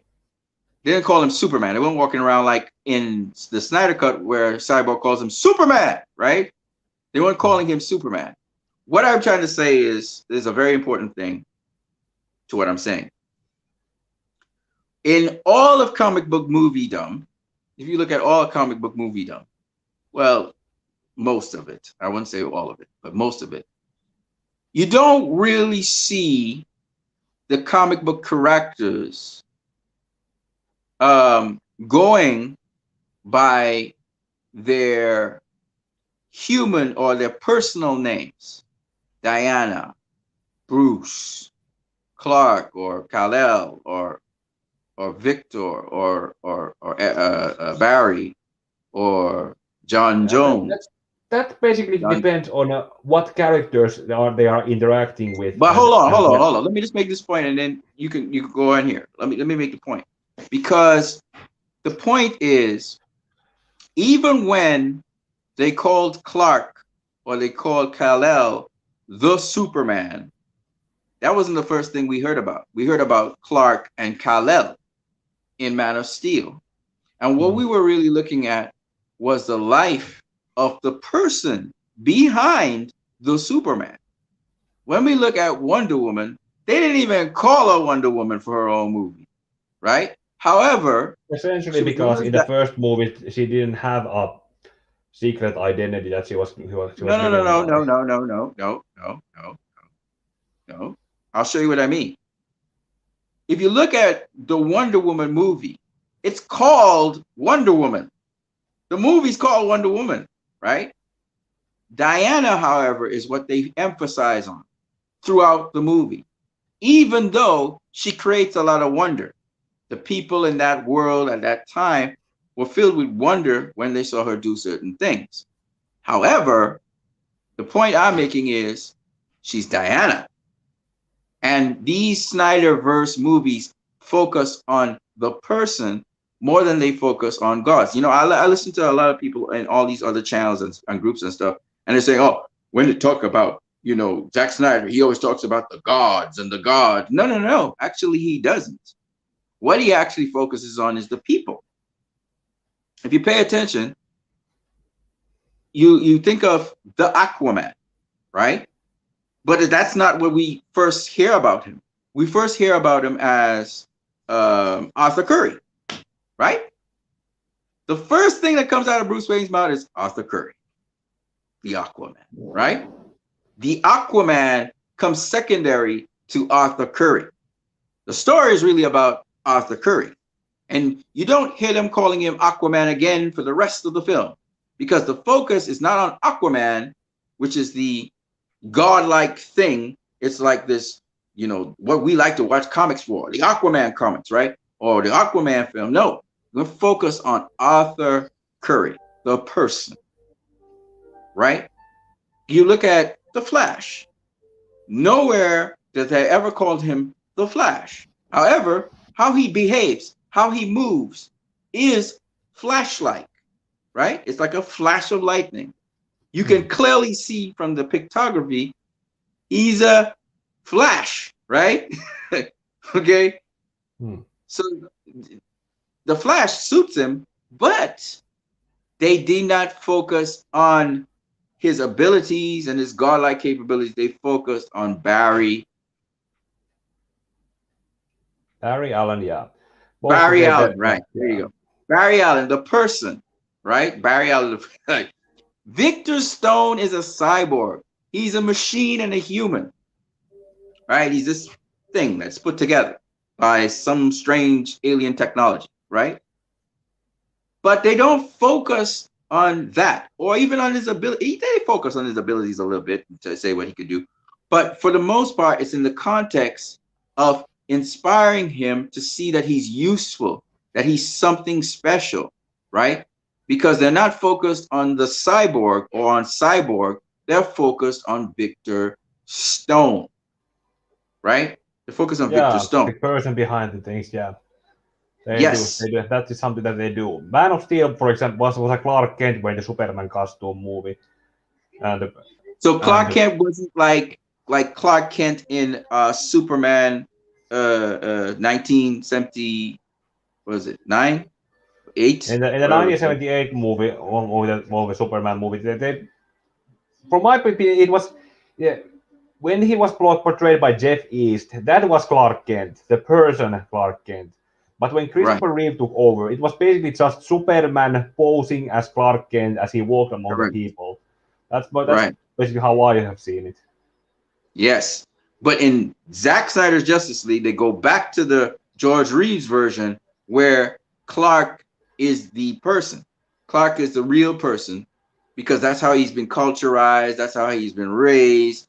It's Clark, right? Yes, he's Kal-El, but he only knows Kal-El in terms of legacy. He's never lived as Kal-El. You get what I'm saying? He's never been on Krypton. So even though he's got this legacy of being Kal-El, he's lived and been culturized on Earth. So he's Clark really, more than he is Kal-El.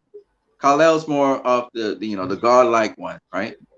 But the point is, we get to see Clark, hence Man of Steel, right?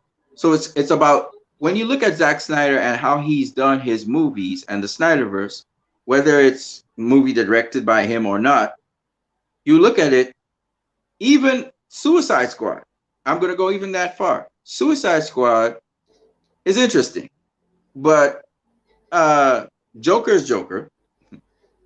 Harley Quinn, however, was Professor Harley. Doctor, not a professor.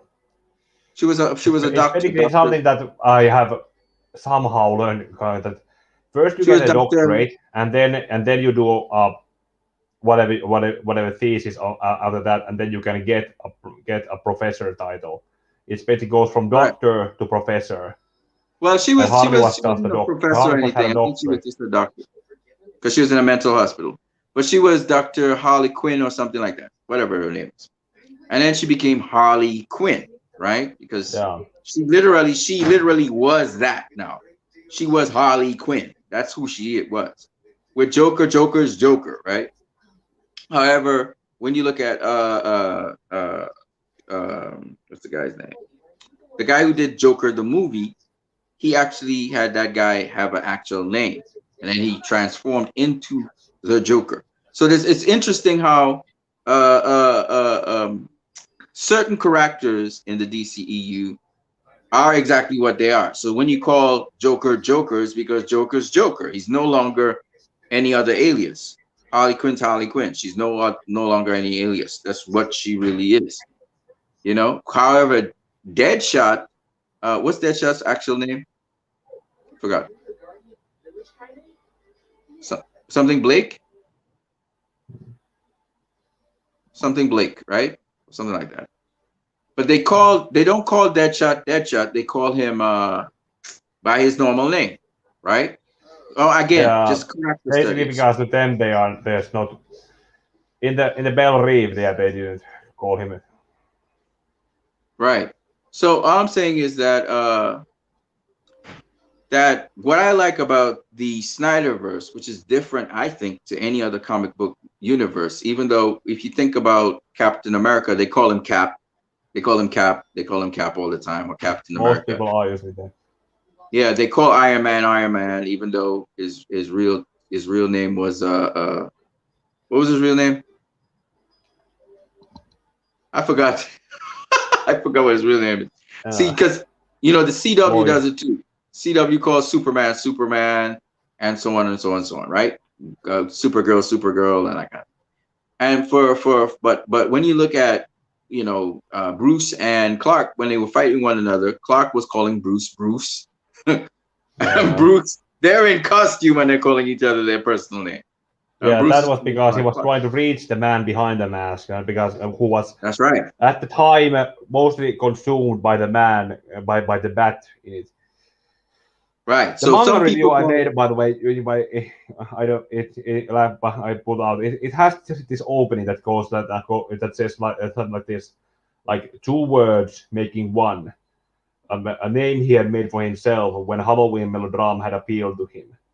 But somewhere right, along those lines, the bat became dominant of the two birds, making one, and right, essentially saying that he spends his days pretending to be himself when he's Bruce Wayne.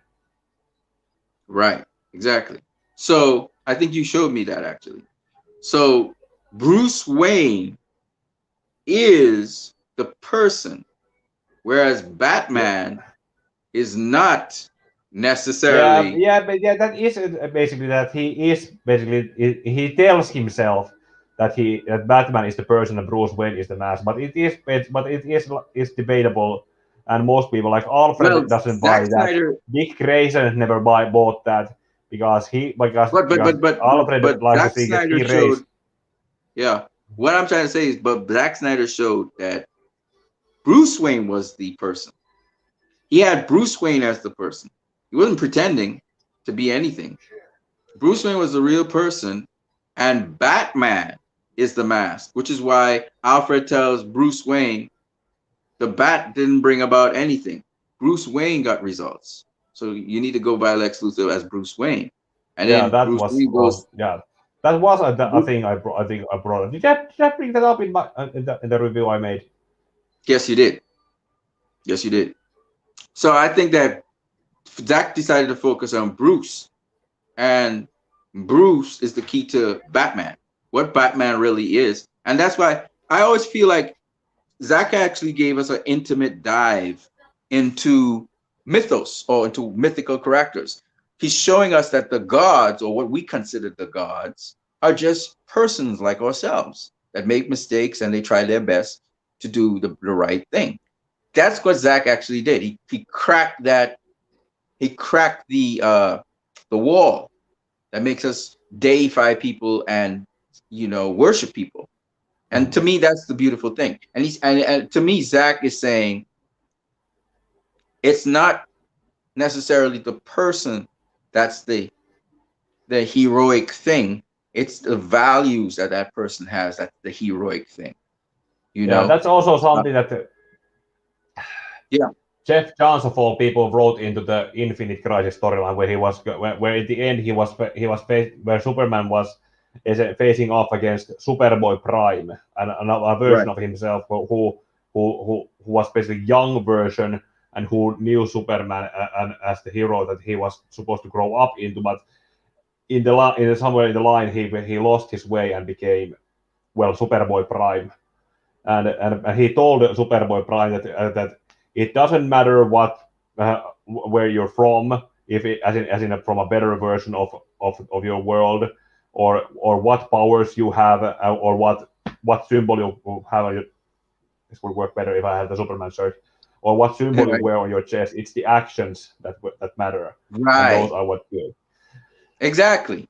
And I think But that's I what. also, by the way, couple of Yeah. weeks ago, I made this video about SCP-4128. It's a Superman based SCP about about something that in the lore of the SCP universe tries to suggest that inspired the Superman's creators to create Superman. Mm. It tells the story of SCP-4128, who was essentially a man who was born in 1913, and Hmm. was born basically with the original Golden Age Superman's powers. Okay. Essentially, that he could jump really high, like up Right. over a tall building with a single bound. Was capable of lifting a bunch of heavy things and could run really really fast. They basically had Right. the original factory settings of Superman's powers.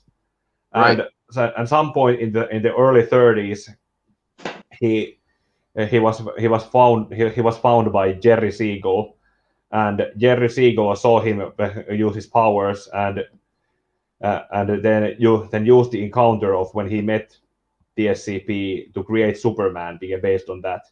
And later, when this entity found the Superman comics and learned that they were based on him, he decided to actually take on a heroic role and start helping people. There were some cases of him basically lifting a truck at a traffic accident somewhere in Germany, saving a girl who had been kidnapped for 2 years, stopping a man, some kind of serial killer, and stopping someone who was extorting people living in low income houses, and and doing all kinds of good things. But eventually, it ended up that when he tried to apprehend someone. I don't know, remember what crime that guy had done, but he tried to apprehend someone. The criminal's son tried to tried to try to scare confront him with a gun, and he Right. startled and couldn't help his powers, and ended up basically crushing the criminal son's guts in, leading to a very painful death, which Wow. essentially caused him to. You can watch the video. I have on my channel. It's the SCP-4128, the retired superhero video.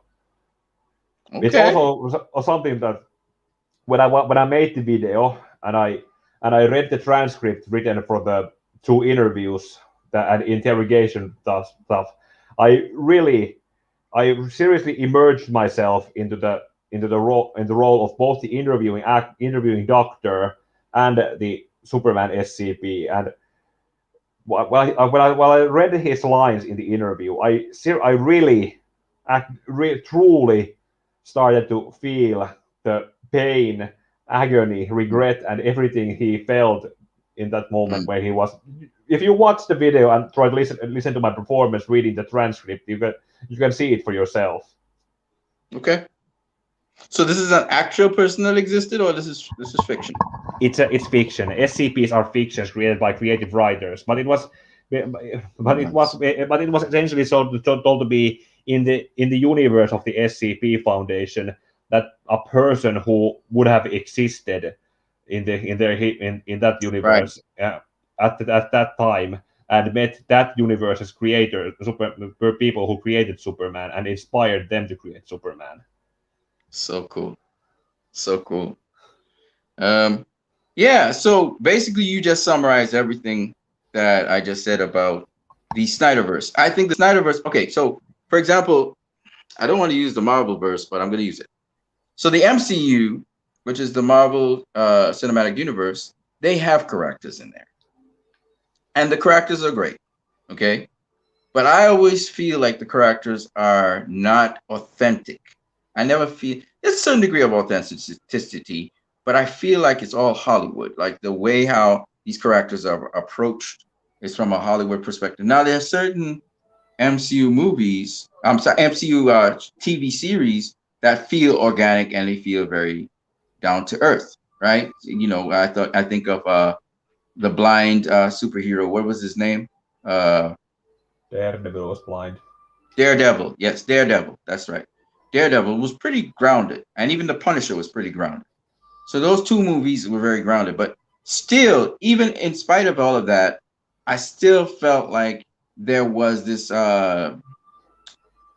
lack of authenticity to the characters. They were gritty, it was grounded, but it felt still like it was something from a television series or a television something. But when you look at why, I think what makes the Snyderverse last so long, why it's in such demand by certain people, and even more people are coming to love it, is the fact that Zack Snyder is not really trying to pay tribute to any one individual. It's not trying to keep a focus on Wonder Woman per se or Superman, like you said. It's about the characteristics or the things that you do, your character that makes those people what they are. And I think seeing them evolve to live up to that sort of character or trait, whatever it may be, for instance, Wonder Woman's love and Superman's hope, and so on. It is what I think makes the story so compelling.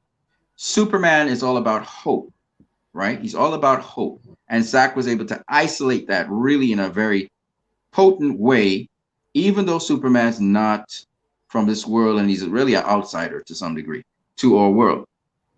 And I think that is the key. You don't really see, like if you say Captain America, what is the what? I mean, what does he embody? Okay, we've seen the Winter Soldier series. Maybe you've seen it, maybe you haven't. But what does Captain America embody? What does he really embody? You see, and that's a you can't if you can't Something of summarize it in one patriotism, word, then what's the use? He's a a super loyal, soldier. That's great. But what's the defining characteristic of Captain America? If you can't summarize it in one loyal word, patriotism, or something like that. It's a, some people have been, see, you're struggling with it. yeah, I'm struggling with it because I I I don't know. You'd have probably need to be actually be an American to understand properly what he stands for. Captain America. No, I don't think so. I don't think even Americans know what he really is. The most they can say is he's a clear-cut kind of soldier-like guy who is he's held in his convictions. That's as much as they can say. But and he's generally a nice guy underneath. But there's no one word to define him. We know we can define Superman by one word: hope. And literally from Man of Steel all the way to the Snyder Cut, that's what that was about, right? You look at Wonder Woman, there's one word to define her: love.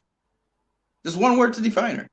So with Batman, it's justice, right? There's one word to Justice and define it. determination. Yes, justice. So what I'm trying to say is because that's what Batman gonna find. He's gonna find a way to get justice, whatever it takes. And Yes. so the Flash's speed. Cyborg is all about, as it says, half man, half a machine. So you can define these things. Now, why that's important is because that is what Zach realized. Zach realized it's the attributes that are important. That's what makes these movies live on, and they live on, and will live on for a long time because everybody desires love. Everybody wants hope. Everybody wants justice. You get it? It's straightforward. And that he was able to get to that. And he wanted to really examine that. And he really studied it. He tested it. And he really tried to bring it out in his movies. And now everything he does verbally. And those are the same things that we as Snyder Cut fans, we embraced, we internalized, and then we started to use it. This is why we even got the Snyder Cut, right? Because we started to apply these things. Of course, we had some help by Zach and some other people in the movement who were much more organized and organized us into a movement that could do something. And the point behind it is those are lasting things. And you don't really see that every day in comic book movies. What we hear is comic book movies, they generally about taking down the big baddie, right? Taking down the big baddie.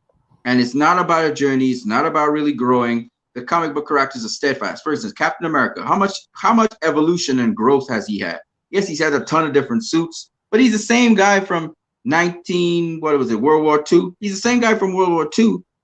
Now, he's same convicted guy. He hasn't grown as a. Whereas in Zack Snyder's Snyderverse, these characters grow, they develop, they evolve. And that is a difference, a big difference. This is what makes the Snyderverse so appealing.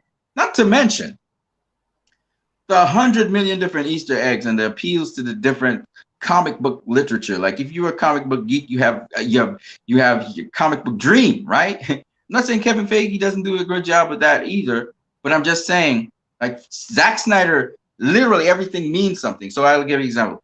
The Flash, when he debuts in Justice League, he debuts to the same debuting Flash comic in Detective Comics. And it's the same thing. There's hot dogs in that debut. Okay. Both have hot dogs, and Flash is pulling things back together and getting things normal. In this case, it was a falling plate. In Justice League, it's a lot more substantial. He's saving a life. Okay.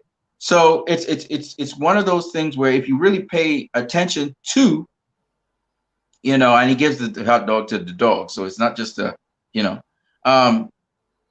Zach always puts some sort of value. And then the other thing with Zach is, and this is something that a lot of all these other comic book movies don't do, but I've seen it with Ridley Scott. Ridley Scott, there's a big old fight going on, right, in Gladiator. But the music is classical. It's not classical. It's very lamentable, very deep rooted music, kind of giving you that feeling of the solemnity of the moment, as well as the gladiator's desire, Maximus Aurelius, to go back home and farm. He just wants to go back home and farm, right? Steppenwolf just wants to go back home, right? These are the kinds of things that you get in these storylines. You kind of conflicted sometimes because the villain sometimes, he's not just a straightforward villain that just wants to do evil. Not to say that you don't see that in the MCU either, but life is much more complex. People have different motivations for what they do. And people who do bad things don't see themselves doing bad things. They usually see themselves doing something good, right? But you still. The saying, how the saying goes, that every villain is the hero of their own story. Exactly. Right. And to be fair, if you can make a compelling villain, which is somebody who you're like, I can see what he's saying. There actually is a great villain coming in the manga, Batman manga that I reviewed. It's not in the first volume that comes up, but it's basically it's showcased in the background as some kind of elusive man in the shadows who is the villain in the Batman manga that I reviewed in the first video that I just remade. There are the other characters, but you can understand what these people are after, and you can say, "Come on, that's not." But you can understand where they come from, and you can understand that why they do the villainous things that they do is stupid. But you can understand where they are coming from.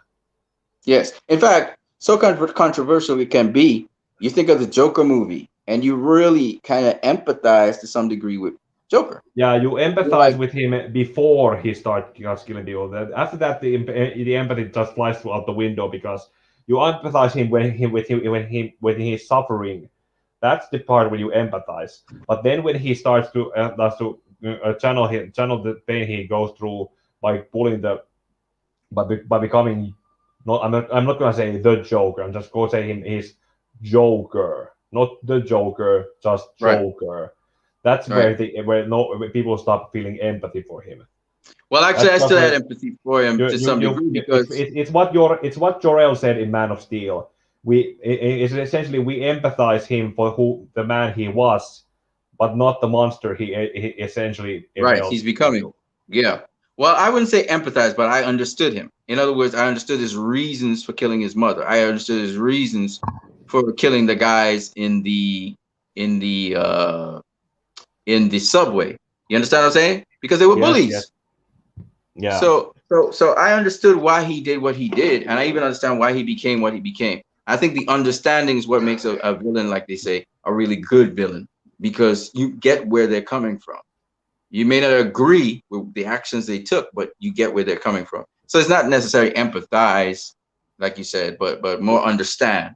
Um, yeah, and that's the thing with the Snyderverse. I think a lot of us really, on a very very rudimentary level, we really empathize with certain scenes and certain things because it's like something that's so very familiar, something that actually happened to you in your own personal life, like you were saying with Man of Steel when you were going through that situation with your family. It yeah. really spoke to you, and it's like a movie that actually speaks to you. It's not just a movie that sits back and sort of carries you along and spoon feeds you. No, it's something that kind of speaks to you and kind of helps you to work out your situation. I think also why people like these movies, it's funny, but Zach's movies don't really have a whole lot of talking in them. If you really pay attention, it's a minimalistic script by a Because lot of actions speak louder than words. yes. There's a lot more actions and a lot more pictures and pictographical ways how he. And also the performances, kind of like how the Yes, face. Henry Cavill, for yes, example, Superman, but like his facial, the emotes he yes. makes everywhere. That is It's basically subtle stuff. what shows Yeah. his emotions and why how he's acting as Superman. Yes, a Those lot are the more kind of body things. language. It's not, Yeah, a lot more yeah, body language. Yeah. and some people dare to call him stone faced and emotionless. Well, it Yeah. is what it is. It is what it is. Remember, There's you nothing we remember can do that? about it. I Because you remember see, you. when you've seen, oh, sorry, go ahead. You go. Yeah, You go I first. remember you. One of your earliest videos when you went over the Nostalgia Creek and Angry Joe's BVS review that they made. They had Angry Joe standing in for Superman in that recreation of the scene where he was like, while the movie it actually he Henry Cavill seriously managed to emote the failure of not being able to catch that the failure, the sadness, everything that was in his face, that was all coming there. And nostalgia critic, basically Doug Walker and Angry Joe just just made it look like he was just don't care, don't care, don't care. Exactly. The subtleties and nuances. I think I'm surprised that these people can't read body language all of a sudden when it's once it's called a comic book movie. But I think it's because of the overacting. By take for instance the Tony Stark's character was a fast talking, lots of facial expressions, very very active, very busy character. Now I love the character. It's great. Not to mention But what I'm saying is, that's basically the kind of thing that now that I brought up Doc Walker, the nostalgic Greek himself, that he brought up in one of his older videos back when I was still following, watching his stuff, that there's something that's called motion blur, kind of like motion blur, or something that things that are shown moving in the screen that kind of hypnotize the watcher in the kind of way that you can that keeps you that's basically saying come on, look what's happening. This is happening. Don't look away. This is interesting stuff happening over here. It's something right? like that he coined over about there being. I know. Those are the beats on the Instead of screen. basically doing some weird stuff with your face that's supposed to keep you watching it, watching That's we have you much know better in people actually emote and act like people instead of actors try to pull up a performance. exactly. So I'm glad you say this because they said also Gal Gadot is wooden. I think that they're being realistic. I don't think you need it unless you got ADD and you get distracted really quickly. I mean, why do these people have to entertain you by doing their face, all kinds of things, or being animated very quick? Like, to me, it's overhyping, and it's kind of like over dramatizing something to get your attention. And I get that in the MCU a lot because they have to give you punchlines. You remember, there's got to be the punchline somewhere. So for me, that feels fake as hell because in real life, we don't talk that fast.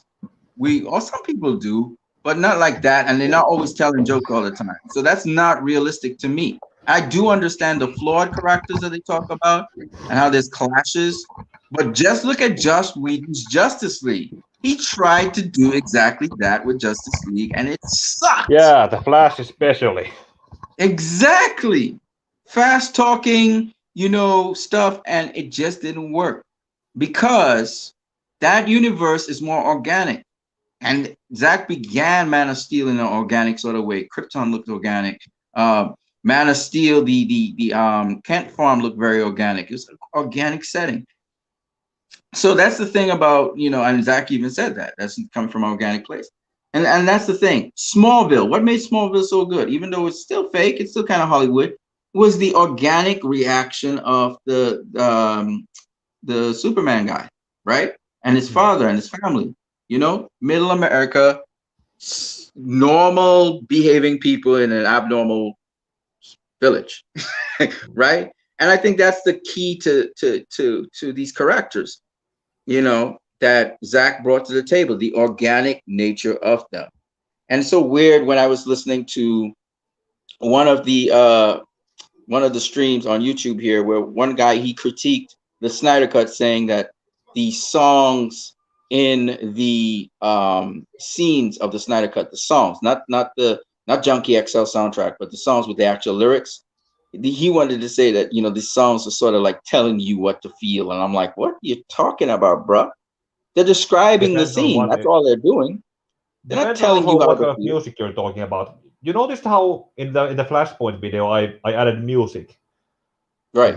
in the background. Also in the manga Right. review, also there was also actually one song I really wanted to add there because but it caused the video to get demonetized again, so I had to replace it with something that would get it demonetized. It was Right. basically kind of it was basically a song from another video game that had lyrics, but it had lyrics that were a song with some kind of language that I don't understand. I don't know if it was Japanese or something else, Right. but that is basically something that really brought emotion to the scene that I wanted to Exactly. showcase in it. Yes. It So it's basically not had trying to this tell you character. It basically had this character and his exactly. and It's her dream describing the die, and scene he for you. broke down spiritually in there. That's something that I wanted to use that particular music and that song in that background for there, but because of the demonetization, I had to replace it with another song. You have to replace it. Exactly. It's not. There's a difference between, because Zach's all about choice. So he's not about whether he's not trying to sway you. He said there's certain things you can do in a movie to command people to do X, Y, and Z, and we know this. But the song choices were chosen particularly because it describes the moment and the scene. That's all he was doing it for.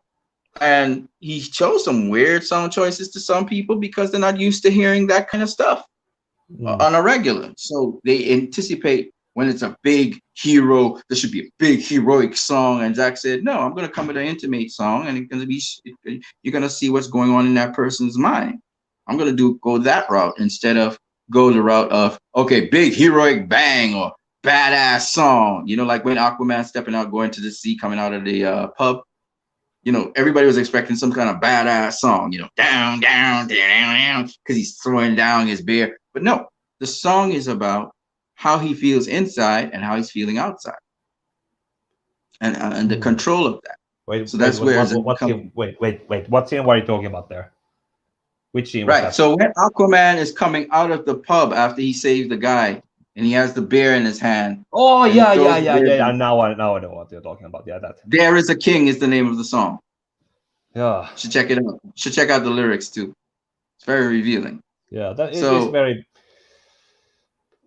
That actually is something that very I simplistic have song. developed. I Very have over the simplistic years song. when listening to music and when lately there have the most of the music industry has made basically algorithm created music, that the music that is basically that has basically Right, made me pay more attention to the lyrics of some songs, and right.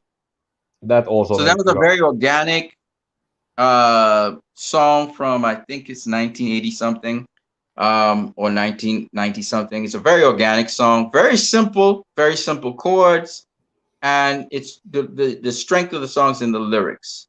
And so some people will be like, man, that's a weird song to pick.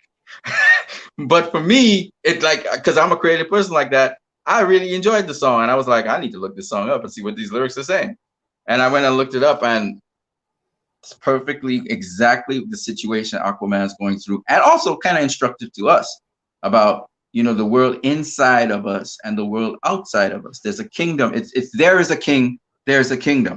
Okay, a kingdom above and a kingdom within. You see, Mm. that's the song. And so it's talking about, and it just repeats itself. So it seems like a really stupid, nonsensical song, but it makes perfect sense. So Aquaman refuses to be the king of Atlantis, right? That's the external kingdom, right? Yeah. But it's because he does not accept being the king of his own heart, or having a king in his heart. Like you say, let your heart be your key. His heart isn't his key yet. Yeah, So he's yeah. kind May of your heart be your guiding key. That's from the guiding key, right? He's not yeah. he's That's not not, yeah, really the following Kingdom his Hearts heart. part. But I've been taking Yeah, this he's not from. really following his heart yet. So he's not there yet. So that's the thing that song was saying. That's why he's throwing down the beer. That's why he's behaving like a dickhead. It's because he's still at odds with what he's supposed to be and what he's supposed to do. Even though he knows what he's supposed to be and what he's supposed to do, he hasn't accepted it. It's kind of like Neo in the Matrix and all of that stuff. Mm. So that's the song, and it's really great because there's a conflict within him, and there's a conflict outside of him, and there's the big old storm is the conflict outside of him. So you're seeing that the again, Zach's a very what's the word I'm looking, metaphorical kind of guy. He's always doing these imageries, and he's saying more than you think he's saying, and that's what I like about his stuff, and that's why it's so long lasting. Because when we started to unpack his stuff, he was like, oh shit, I'm almost cussing. Yeah. Dang, that's deep. Hey, whoa. Mm. And they say, oh, Zach's not that deep. I was like, well, what are you talking about?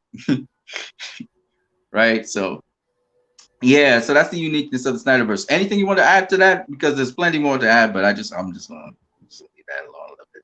Zach's a very spiritual person. I don't know if he's Christian or Jew or Muslim or whatever he is, but whatever he is, he really understands these invisible quality thingies, character thingy. He's all about his character. He What? understands superheroes is like the old. It's like when the Greeks used to believe in Go to gods. Wikipedia, He all our understands what friends. that means, that kind of thing, or what the Hindus believe in their gods, or just go all the way back into antiquity, whatever Norse gods, whatever it is, and whatever god you believed in, it was really a quality that you were really looking at. It wasn't some physical thing. You know what I mean? So that's why we say spiritual stuff. And I can dig Now, it according to because I could really vibe with it. okay, not As to this somebody one. trying to do something good in this world, I could really dig it. And you know what's cool about it too is, it's Alright. not a Hollywood way of how how the opposition to this guy, or the person who's trying to do some good in the world with extraordinary gifts, how that person is viewed and how they're treated. You think about even the fact that Barry Allen did like one of the most extraordinary things ever, and nobody was there to witness it with him. You think of, Superman, how he gave his life for the world and he died. Hmm. You know what I mean? The end is so it's like that's so real. That's like real. Because really, in the real world, good people don't always get good things. In fact, some people die horrible deaths. I can tell you from my mom. My mom died a horrible death. She was a really nice person, but she had a horrific death. Okay, lots of pain and suffering. That's the real world, and I think that's the thing I relate to so much. The way how Iron Man died in Endgame, I think it is. That's I never Hollywood. saw it.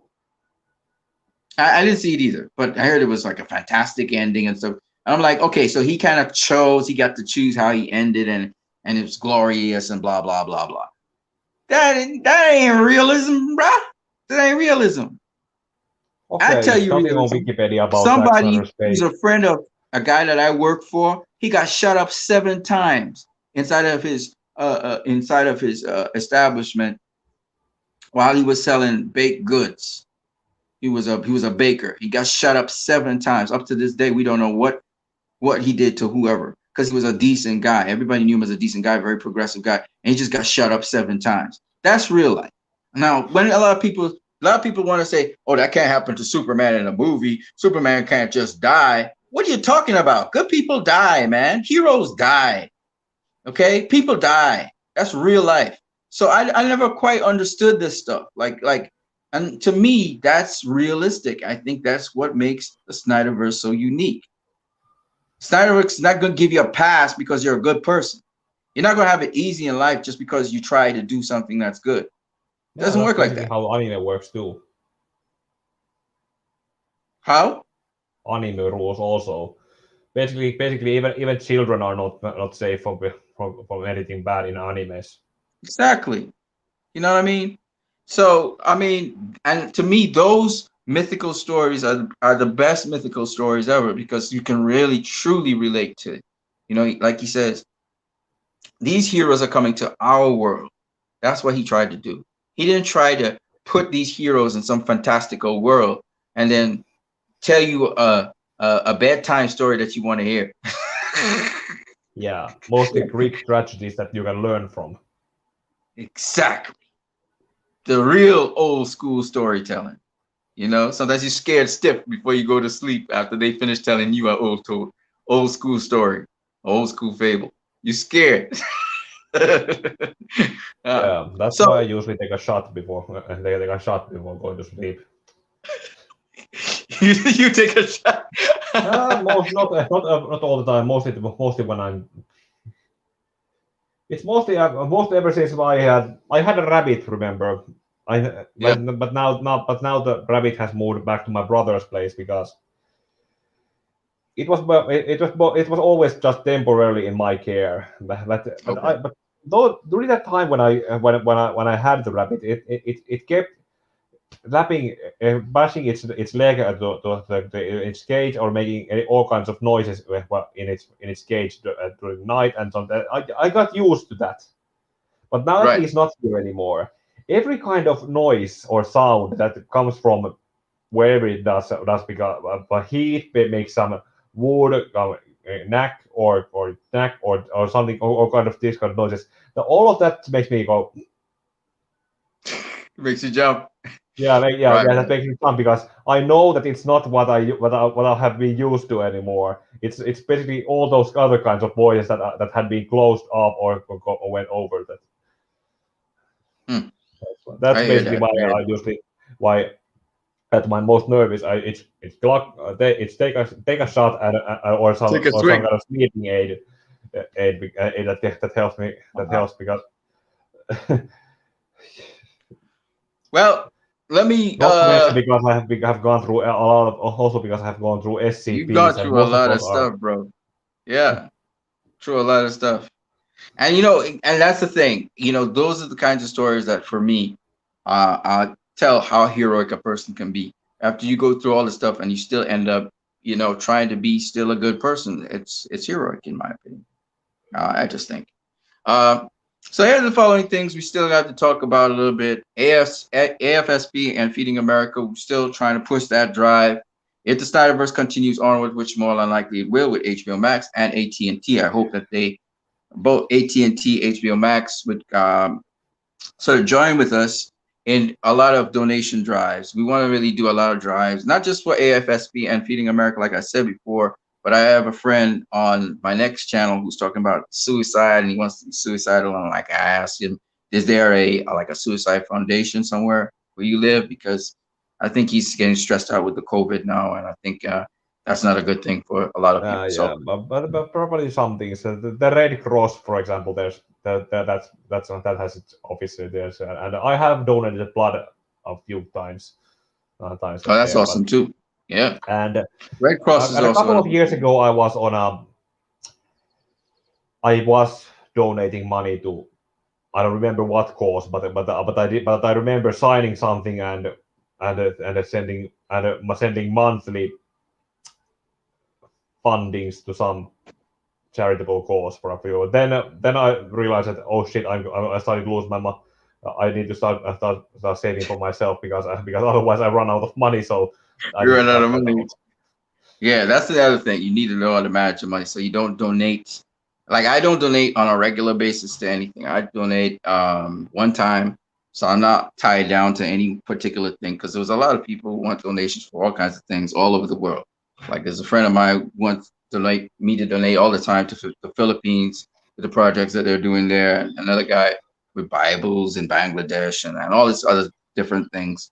So you have to kind of like be like, nah, dude, I can't donate every single month. But what I could try and do is like maybe once every year, I could do Yeah, I'm something. also like kind of also I have kind of that situation that I also need to save money for a Yeah, future because last year yeah. went basically mostly on my dental and dentist bills because I had to learn the hard way the kind of thing that kind of reason that why you really need to brush your teeth Oh yeah. because I ended up losing on 2019 I ended up losing a majority of my teeth from Back teeth. both back Yeah, I got teeth cavity in my and then teeth right here. other things that basically I lost nine teeth Woo! back 2 years ago. Most of them because they were so bad, and most of it because some were next to the bad teeth after they had been, and they had also got damaged to the point that they Get need to be infected. taken Yep. out too. Yep. And and Uh, currently, I also have. I'll show you. This is a fake tooth right here. oh, cool. Last year, when they after they removed everything, I had an uneven number of teeth in my mouth. So Right. that because of that, I needed to get an implant. Right. Yeah, Oh, at and least you basically, got an implant. yeah, So a lot of people it's an walking around implant. with no implants. After they cut it out, the the gums closed in. Then they opened again. They put a titanium screw in there. I lived with Whoa. that for 6 months, and then the the implant was put there. And Wow. those bills were not cheap. I had to pay Oh, thousands of euros for that.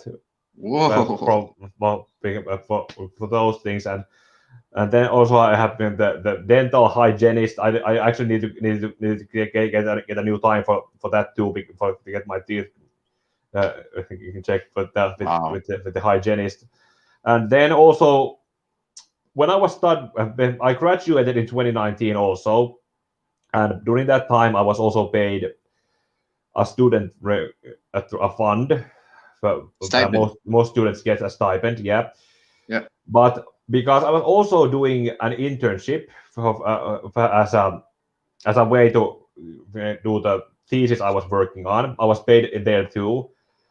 Oh, good. The um, National Retirement Foundation or some the thing that pays for those. They also pay for they pay for students, the unemployed and Right. retirees Yeah. and those kind of people. And Got you. Got you. Got they you. watch how Kind of much like a. money they pay. They ended up paying me too much, while I was Oh. also getting paid from the work job I was getting. And a couple of months ago, they decided to send me a letter. Hey, 2 years ago we sent you too much money, so give us 1,000 euros. Oh Basically that wow. what the fuck kept you from giving me that his bill I years actually, ago? you know, what's the weirdest thing? The same thing happened to me in my country, where the Ministry of Education in my country, they overpaid me, so I still owe them $2,000. I Uh, haven't paid them yet.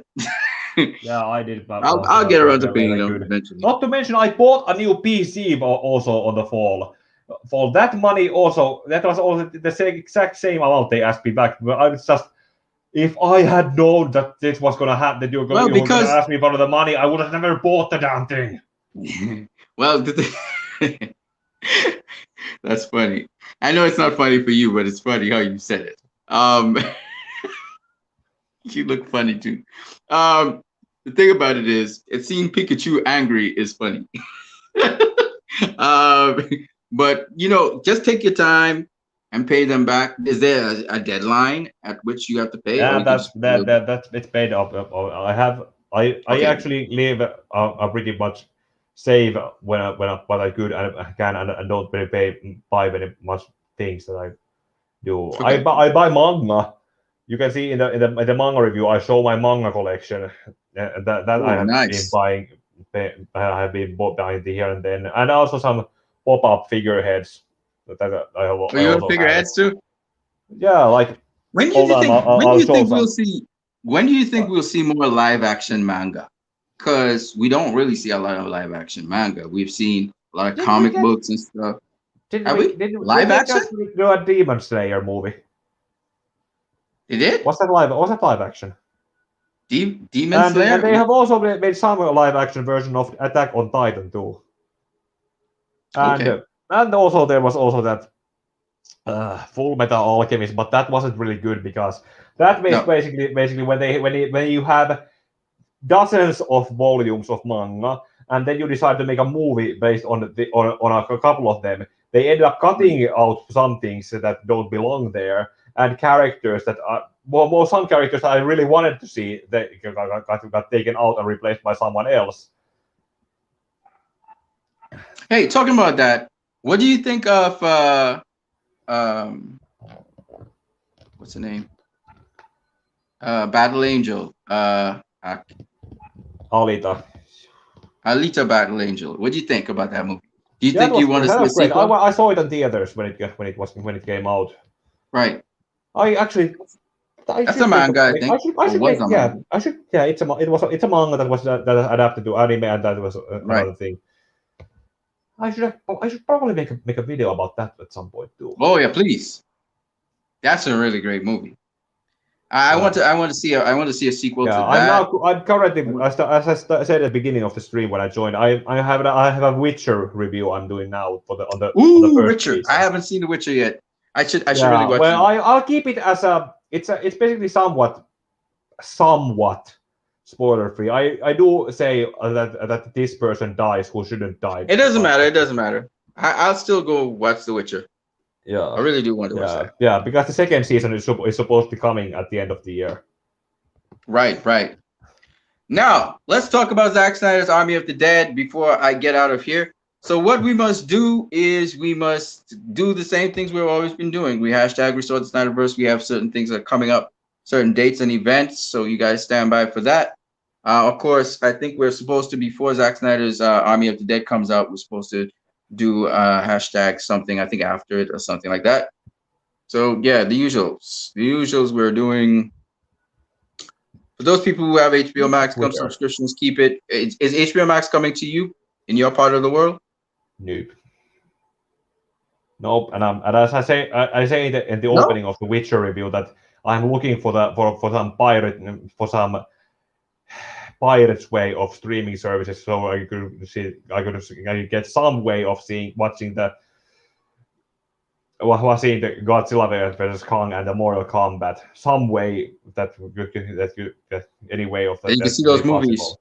Yeah. Enough people have seen them on the streaming services already that those movies are successful, should be successful already, Oh and it yeah, shouldn't be they'll be successful. possible. Yeah, for sure. HBO Max is putting out good content. I just wanted to say that I'm looking forward to the New Gods movie. Maybe we could get a New Gods before Justice League 2, or maybe before Justice League 3, maybe before Justice League 2 or 3, or maybe after, whatever. We do need to get a New Gods movie. The other thing I wanted to talk about before we wrap it up here today is all you people out there that have been talking about um, projects and stuff that you may have. Don't forget you can come on here as a guest, talk about your projects. We are not against anybody talking about their projects Yeah, uh, yeah. on this Just as a platform. reminder, so that you won't forget after the stream is over. I did the manga review. Yesterday. There's Yes. also the SCP stuff that I did. There's also the But Titans video where which video is that one? The STP. it's the one that says a retired superhero. Okay. The one where I look like this, where my avatar looks like this while wearing a lab coat. Okay. Cool. I had I'll look two for it. of those. Two superhero based SCPs. The other one is Right. basically just actually So that we're going to be looking. yeah, and there's the Titans video also. That's pretty long, and at the end there's the Finnish that I also talk about the comparing it to Young Justice show and the Finnish crime drama. Good, good. And I think I'll also speed them up if it's long, so I can hear it in a shorter space of time. That's Okay. all I do. Well, everybody, that's about it for now. This is the program that we did. Um, Glad to have Pikachu on this program. Picashades is his name. I call him Pikachu because he's wearing a Pikachu hat. Picashades was on the program today. Hope you guys enjoyed this. Picashades, tell them where you can find you on YouTube and Twitter. Yeah, as Picashades on Twitter and on YouTube. There you go. And I am, of course, Christ I Am Disciple. You're on my channel, so you can check me out there as well as on Facebook. On Facebook, I'm Anson Phillip, but you're really not going to find anything on Anson Phillip. So you really want to check out the groups that I have. I have Justice League Unite. I have Man of Steel. Man of Steel lovers, Wonder Woman lovers, Batman v Superman lovers, and Aquaman lovers. I think that's about it for now. So you guys can check that out, as well as you can also check me out on Twitter. On Twitter, I go by the hashtag. I go by the at AEPGM46. AEPGM46. And what you'll see come up is Us Unite, Restore the Snyder Verse, and all the other stuff. So on that note, we're going to close the program out right here and now. I hope you guys enjoyed this. Yet another streaming episode. This was with Pikachu and myself. And you guys have a pleasant day, and give you more information, more news on what is happening with the Snyder Verse, as well as other movies, because we have other upcoming movies that we should talk about and we should be excited about. One of them is we had Mortal Kombat that came out. We had Godzilla versus Kong, and then upcoming, I think the next movie that's upcoming is the Flash movie, if I'm not mistaken. You also have on other networks, we have the Immortals. Isn't that right? The Immortals. I think that's an animated something. And then there's going to be coming out Jupiter. What is it? Jupiter what? Jupiter Rising, I think. Yeah, Ascending, was it Ascending? or Rising? No, I think it's Rising. Jupiter Ascending was a box office flop, I think. Jupiter Rising. Yeah, Jupiter Rising's coming out, as well as you can check out. There's an upcoming. I can't remember what the movie is. There's a bunch of movies coming out right now, which are, some of them are good. One of them is besides Army of the Dead, you have Jay Oliva's got a series that's coming out. What's the name of the series though? I can't remember what the name of the series is. Really good. And so you guys can check out all those movies. I think there's also, besides the Flash, what else is coming out in Marvel? Oh yeah, there's a Captain America 4 that's coming out. If you guys want to check that out, I don't know what it's exactly going to be. I haven't really watched anything with Marvel, but I'm open to anything. What else do we have? What else is launching? The Green Lantern movie. I don't know when that's launching. Or series. I think they're gonna have it as a series. Anything else out there that you know about, or you just focus on the Snyder Cut, Snyderverse? Anything in your country that's interesting that probably we should check out? What Sorjonen? It's in Netflix. Netflix under the original series. Okay. It's either as Sorjonen or as Border Town. Border Town, yes. All right, I will check that out. As well as it's both in Finnish and also dubbed into English. Right. I would like to hear it in English, of course. So if I can get translation, it's not actually badly dubbed. I have rewatched after watching it in the Finnish version about that, and also the English dub. It's fairly well dubbed. Also, awesome. I also say this in the Titans video. That show has Alan Wake in it. Alan Wake. Yeah, not the video game character Alan Wake, but the actor who played Alan Wake and whose likeness they used to create Alan Wake. Awesome. Yes. So that's basically it for us in this segment. You guys can check us out again. The next time I'm going to be doing something, it's going to be really, really long. Probably be over the weekend. It might go for 10 hours, 12 hours. We just be streaming non-stop. all day. Today's just a foretaste of how long we're going to be streaming. We're going to stream very long. You can come in and out and talk about whatever their concerns are concerning not just the Snyder Cut, but other things that are relevant in the movie world today. And before I leave you, I always leave you with a piece of scripture. So let me leave you something very, very short. Okay, no, so there's a passage of scripture that Zack Snyder referred to. It is John chapter 11, verse 37 to 52. I'm going to just quote one piece of that scripture in there. It's so short, it's going to be just ridiculously short, but nonetheless, I'm going to quote it. Let's see if I can find it. I want to get the exact passage of scripture. It's going to be hilarious. Hold on. I just find it very interesting. It's a loaded thing, but I think, and when I say it's short, I mean it's short. It's really short. I'll show you. So, John 11, right,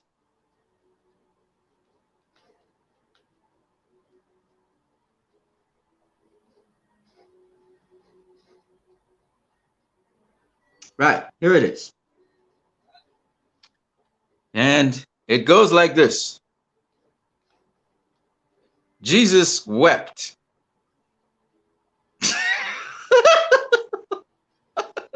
That's it. Right. So I hope you guys have a good one. That's John chapter 11, verses 35. Jesus wept. Yeah. I think I'll just leave you with that. Have a good day, everybody. And And may your as, heart be your guiding key. yeah.